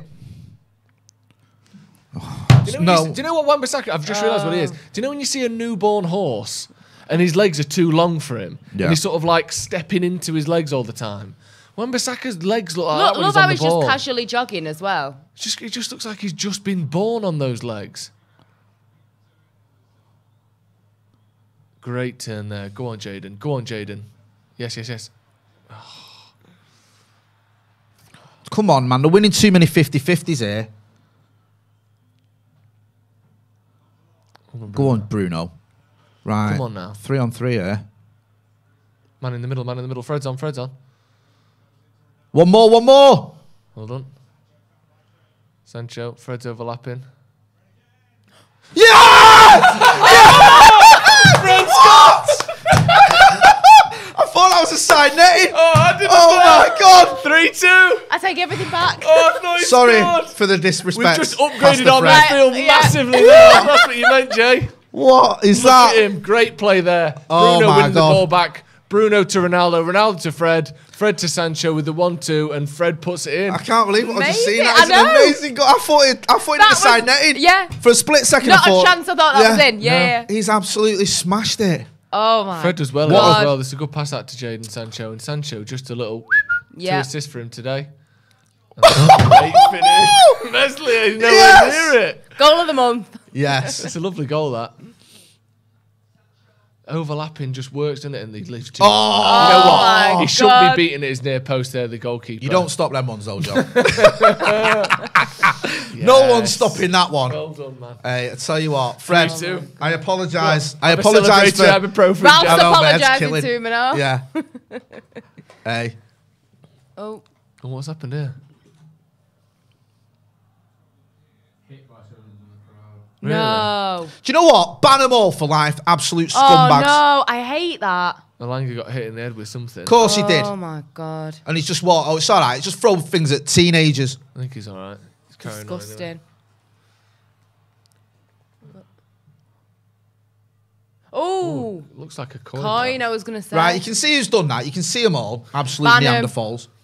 Yeah. Oh, nothing. It aggravates me more Listen, than seeing that stuff because it's like, why? I'll give grief to players in the game. Everyone does that, but you don't throw throw things them. at You another don't do human that. being. Nah, do you, Ek? That is literally doing their job. If they're not doing it well, fair enough, but you don't throw things at people because of it. Oh, winds me up. 3-2. Now Leeds, let Leeds have their little go again now. Well done, Maguire. And the other thing is that that is the damage that you could do to somebody. Yeah, and also the stupidest, the other reason why it's just fucking stupid is most likely you aren't going to hurt him, and you're just going to. Oh my God! What a run! Yeah. Go on, my Go on. son. Go on, 3-on-2 here. Give it Elanga. Give it Elanga. Give it Elanga. He has done. Go on. That's a shocker. Oh, Anthony, you had all the time there to get him back for throwing things at your More of head. the same though. It's a shocker of a shot. It's a pass back. Yeah. Was it Bruno? Look at him, he's out on his feet now, Bruno. Whoever that was, Sancho did brilliantly to start with, and then Bruno, perfect timing on the pass. Yeah. Clean, free shot, one-on-one with the goalkeeper, and he just passed it straight to him. He's a pass back in it. Yeah, go on, Aaron. You've just... There's the Dan James that I remember. Oh, I don't know what goes on here with Elanga. Oh no, it's Sancho, it's not Bruno. Sancho. I wonder. does so well. Yeah. Look, it does everything right, perfect, and then bloody hell, I've hit kids harder.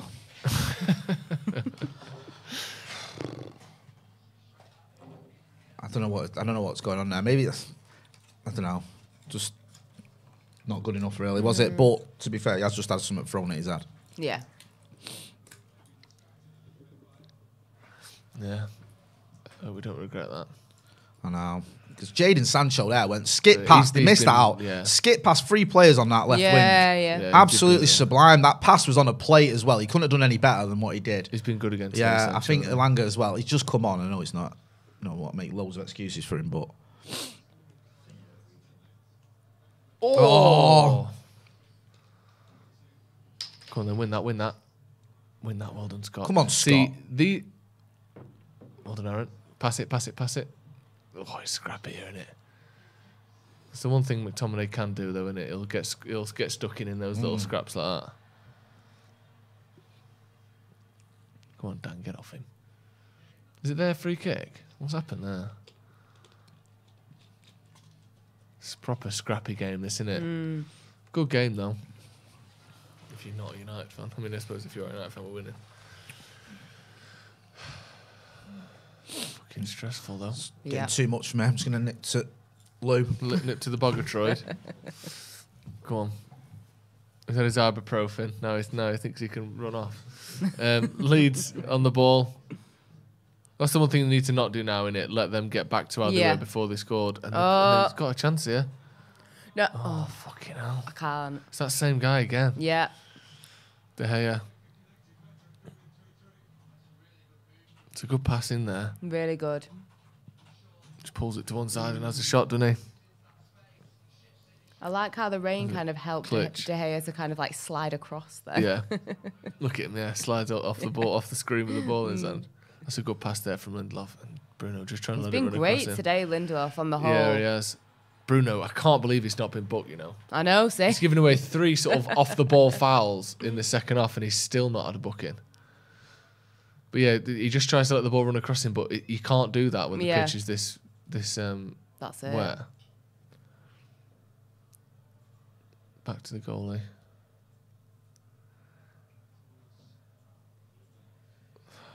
See, somehow we're just letting them have the ball again. Yeah, now. exactly. And it's like we've scored. You think so that goal you'll should give us the momentum to. Go on then, that's good by Sancho. Sancho's been excellent. That's a cross and all. Go on then, win that. Pass back, lad. That's better.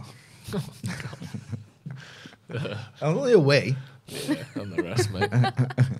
And the chuffing rest, lad. Oh, it's too easy, that. That's a good pass as well. Good block, Lindelof. It's just too end-to-end, this, isn't it? Yes, Fred. That's a yellow card, ref. Right, get in booked. Thank you.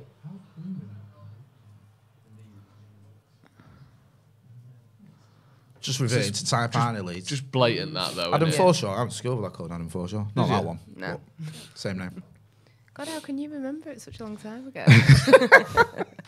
You just remember the time during the Blitz very well. Yeah. Do you know what I mean? You're all banded together. It stays with you, sat under the staircase. Yeah. Right. 16 minutes, whatever. 14 minutes. And plus added time. Come on. Can't get over that longest chance, man. I know. Gutted. Good pass, good touch. What a Luke. Is that Ronaldo dropping deep? Go on, Ronnie. Got some space here. Fucking. Hold on, Aaron. Not really 2-0, is it? Oh, it's a shocking touch from Ronaldo. Well done, Scott. You're right. You are right. I'll give you that about McTominay. He is full of beans. He's flying into things. When I saw Fred, I was like, maybe get somebody off because he kept giving it away. Yeah. But look there again, he does cut out a lot of their moves straight away. He does. So, and obviously Pogba's that's a yellow. That and all. Yeah. I've not seen him move that quick. No. Ever. And as soon as he did that foul, he was like lightning running away from the ref. Yeah. That was as clear a yellow as you'll ever see in your life. See, the man where he is, I could see him doing that again. Yeah. Because he can't stop himself from doing the being the player he is. But we need, at the minute, we need improvements. Yeah. That's kind of blood and thunder game, isn't it? Yeah. Right, sorry, I've not been on the chats for a little while, so I'll scroll up and hit that like button as well. Let's get to 2,000 likes by the end of the game. That's an easy one, that. Come on. It's our ball. Good defending. It's our ball. He didn't know that then, the linesman. The linesman and referee looking at each other, clueless. Doesn't touch the ball there. He puts his knee down on the floor and he tries to dribble around him and takes the ball out. How can they both fucking guessed then, They did, because they're both looking at each other and then it got to the time where you need to make a decision. Look at the win there. That's what did for De Gea, that, even though he should have saved that. Come on.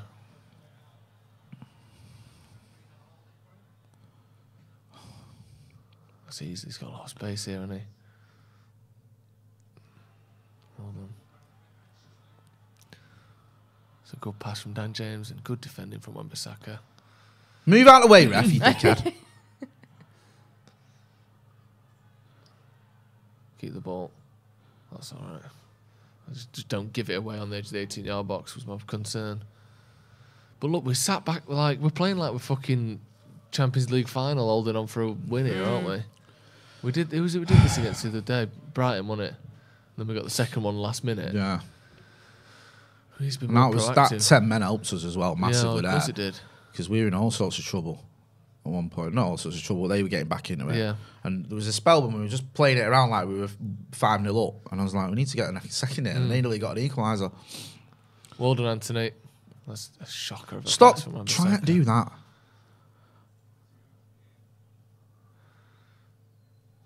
Just his Wan-Bissaka's passing is just poor, isn't it?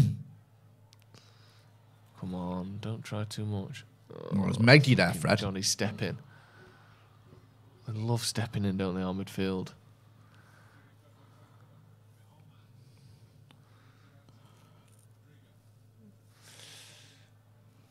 There you go. Bruno stepping in. Dan James on the left. It's going to be 3-3 this, isn't it? It feels like it. Yeah, it does. Just one of them where they'll just get another one. Like United versus Barca in '99. Same sort of quality. Yeah. Yeah.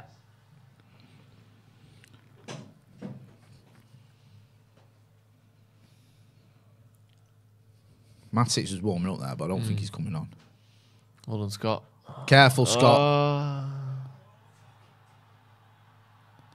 It's not a booking, is it? You fucking doing, dickhead. Rafinha's just been booked. Yeah, for being a knob. We're just trying to wind McTominay up so he gets the second booking, isn't he? This is where you need maybe Maguire to go over to McTominay and say, just fucking hold your head here because they're going to try to get you sent off.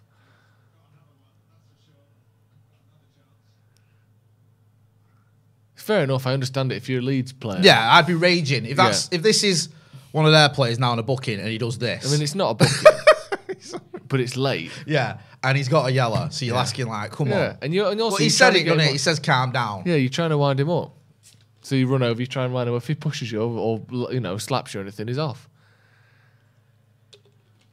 But McTominay needs to watch his head here because any more of them and he's off, isn't he? And the crowd. If we have to play 10 minutes with 10 men, they'll get a goal. I don't think we've got the mental fortitude to hang on in that scenario. No, I agree with that, bro. Free kick to Leeds.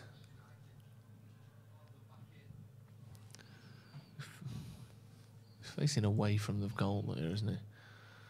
It's a good cross as well, that well done, McTominay. Come on, close him down then. Not from there. Save. Comfortable, really, wasn't it? Yeah. Oh, it was him again. He's determined to Mr. score this Wildy. fucking Do you know what he's worldie, going to innit? score, innit? I know, no, Innit? bro. It'll be him that does it as well. I can't. Comfortable save this. Easy. Hard to save that.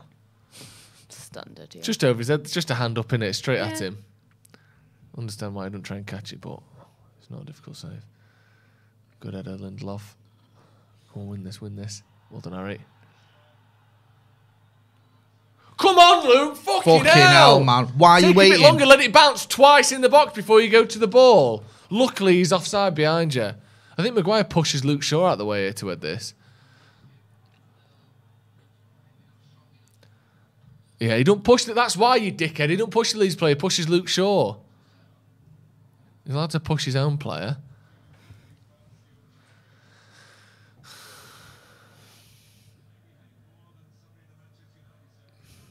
Free kick to United.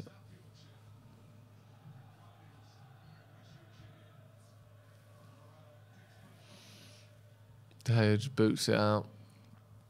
Not uncontested header in the middle of the park there. Last 10 minutes, Leeds have had 70% possession, it feels like it and all. Another free kick to Leeds. This is horrible. I know. We love this, don't we? Just making shit teams look good for the last 10 minutes because we're so scared.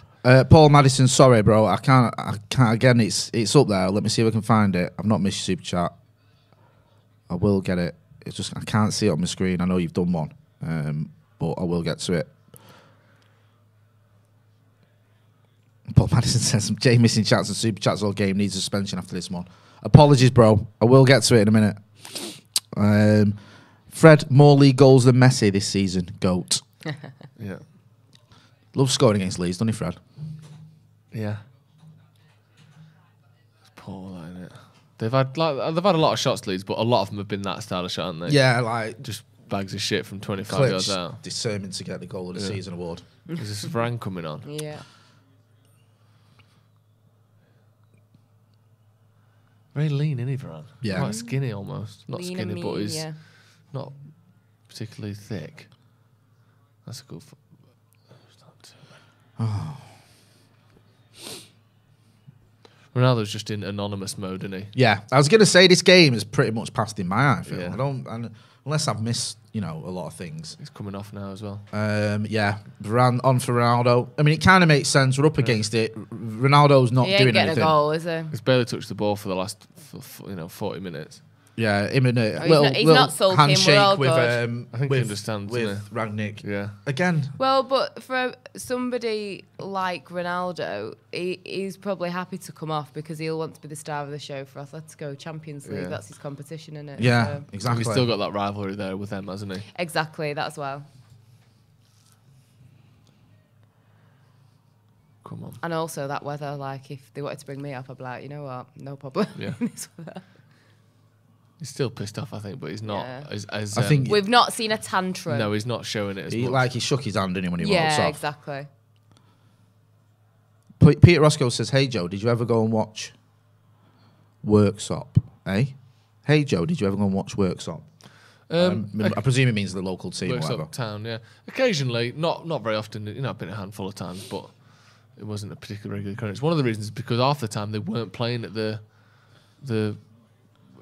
ground. Right. Like most of the time they got moved off it and then they were playing in somewhere miles away for years and then they came back and then they were sharing it with someone. So I did used to occasionally, but not really. Just difficult. Yeah, they used to play like all over the place.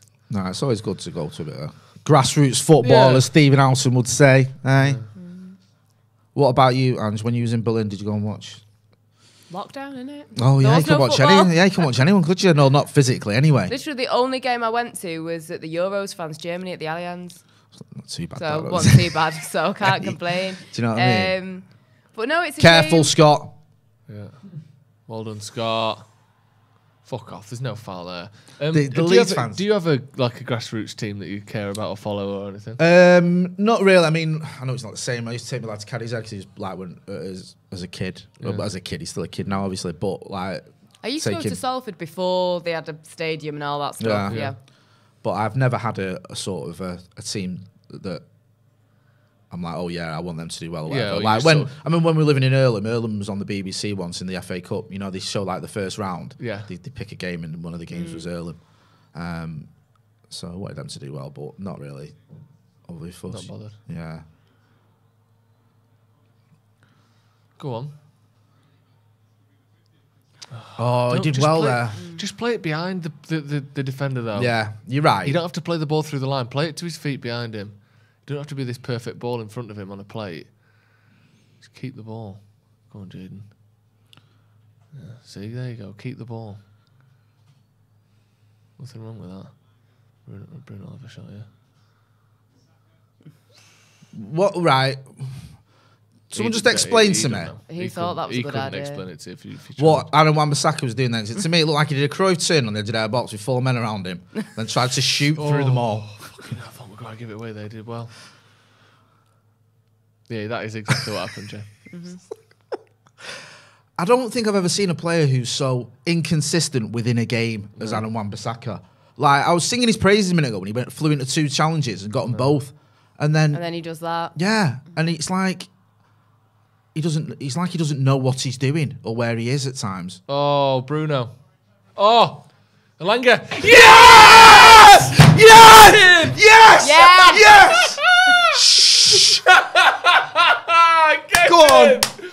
Look at the slide on that. Straight to the Leeds fans. Straight to the fans. That is poetic. Absolutely poetic. Fuck off. Couldn't have wrote it any better. It is United fans. Oh, okay.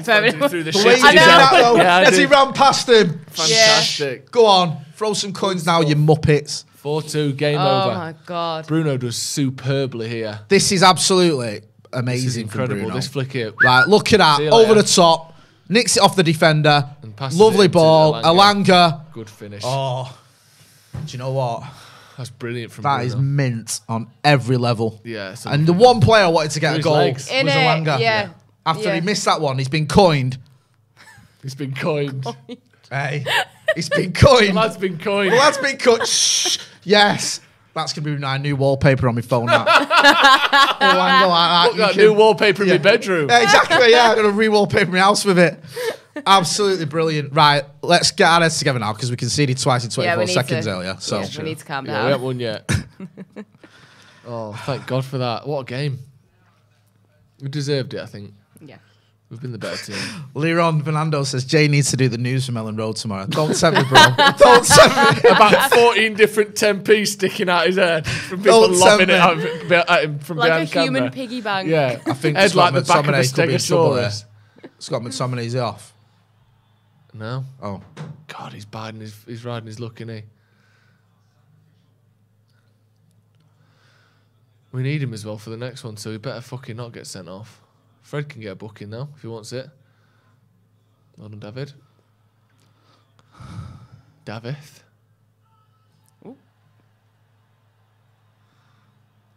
He's giving him shit for when you're doing that, walking past him like you're some big man. Oh, no. What? Fred loves it, doesn't he? Hey, think you are? Fred This is what I like to see and what has been missing from United. Everyone in there. Do you remember when the Scousers kicked off at Old Trafford? Yeah. And only Bruno and Fred got involved? I want to see everyone over over there. You there. can always count on Fred, though, to be Fred in for the that. mix. Yeah. Tell you what. He's savage. And I liked it the other night. Do you know when that goal got when Alanga and it was a booking to start with, and everyone fucking threw at the ref, and then there's all that shit of bringing the game into disrepute. I like a bit of that. I don't want to see my players avoiding confrontation, especially not when it's Rania, he's on the pitch. He's telling them all to calm down. Shut up, Ralph. No. Let him Fuck off. Do you want some and all? He was getting a booking here. Fred, Edward Ranić on the way. Yeah, if Ranić just decks fucking Bielsa on the sideline out of nowhere. Literally. Hits him with a fucking Have a bit of that. Yeah. Water bottle Very caddy. Cantona-esque, isn't it? Climbs in and starts levering fans. Who's getting booked here? Junior should get booked. It seems to be, though, that And Fred helps to kind of ignite it. He seems to, his head just seems to go or something. It's great. Sure. I don't know why Shaw got booked, to be fair. Squaring up to him, but... Right, there's a foul here on Alanga. Right, now Junior, he annoys me because he goes past Alanga and starts giving him grief. Yeah. And then all United fans players run yellow. over and kick off, which they should do. Yeah. Because... You've got to back your player, innit? Yeah, and he's a child on the floor and you're acting all loud with your moustache. Is that the best insult we could give him? Looks like a 1980s character from an Eddie Murphy film. Luke Shaw's got a booking. Luke Shaw got a booking for just being How's stood Luke Shaw got next. 7 we've bookings been this there. season? Right, there's Fred- 5 minutes of Fred added time. escaped from that one. Fred did a chucky against Arsenal. Started it all, let it all kick off, and then walks off. Lit the fire, threw Yeah. the gasoline on and walked away. Yeah. No, yeah, lit the fire and then gave a bottle of gasoline to Luke Yeah. Shaw. Here you go, mate. The fuck is he doing No, there? it hit him. It hit the ref, so he has to do a drop ball because it's Done well there. ruling it. Come on then, let's get another. Let's go fucking 5 against him every my time we God. play him. Let's go God, 5 go against on. him every time. I might lose my mind if we get a 5th now. So I'm not even exaggerating. You might have to turn my mic off for the things I'll say. Fuck you. Go on, Fred, lad. Alanga's in here. Oh, imagine that little back heel then for the 5th. Imagine. Takes his shoe off and runs past the He don't throw it, he just shakes it. Hey, feet off if you shoes off even. If Fucking feet off. feet off. It was all going wrong now. I've lost it. Taking the Pistorius with that one, Jack. Oh, come on. Come on, lads. 5-2. Let's get it. Are you happy? What if we did a big beans on toast after this for you, innit? I hate Leeds so much. I just love these. Dude. Honestly, I fucking hate them. Yes. Come on. Keep going. What do you do with Wan-Bissaka? Seriously. What do you do with him? Because you tell me, you ask me if he's had a good game. I don't know. No. I think so, because he's been part of a win. And he's done some good things, but he's been, at times, very confusing to me. I think you sell him to a team that's in the bottom half of the table and let him look like the best right back in the league. Like he did at Palace, for example. If he's going to be defending more often than he's attacking, he's superb. But I just don't think we can do that for him. Some of the things he does just baffle me. Yeah. He's obviously a good player. You don't get to this level if you're not, but Going forward, especially, it's just confusing. Confused.com. Kevin says, "Who's the lad wearing Fred's shirt?" Paul Madison says, "Go back and clip up Ange's face as Fred shoots." I missed that. Bit burpy. Sorry, yeah, I've had a bit windy pops. Abner Bidu King Eric says, "Starting to feel like a United versus Leeds of the Euro." It does feel like a United versus Leeds game, this. That's one thing I will say. It's kind of had a bit of a, you know, it feels like a bit of a rivalry game, doesn't it? And United are just too good, I'm afraid. Go on! That's a Get him booking booked. ref. That's a booking ref. How are they spreading out all these bookings? They've had like 14 bookings and none of them have been sent off. What's going on? How is that possible? Do you know what I love as well? Oh, it was Mr. Worldwide. Mr. Worldwide. Yeah, Mr. Worldwide. Ralph thinks he's the best player ever, doesn't he? With his shots and stuff he does. He 100% will talk to himself in the mirror like, "You are you know amazing." You know that expression, like, it's the hope that kills you? Yeah. We've given them hope now. Yeah. We've given them that hope. They were buzzing, all their fans going, "Yeah, giving it all that. Yeah, 24 seconds, yeah, it's 2-2, we're going to win it and all that." And then they get battered again 4-2. Muppets. You're glad that we've killed them, aren't you? It's the hope that's killed the Leeds fans, and Jay's loving it. Jadon Sancho, man of the match, I think. Wow. Look at him. Assists, dribbles, passes in final third, touches in opposition box. He's ranked first for all of those. Yeah. I mean, he's had an absolute stormer, Andy Jadon Sancho. That's it. Manchester United beating Leeds 4-2 at Ellen Road. Get in, lads. Fred, I take back anything negative I've ever said about you, bro.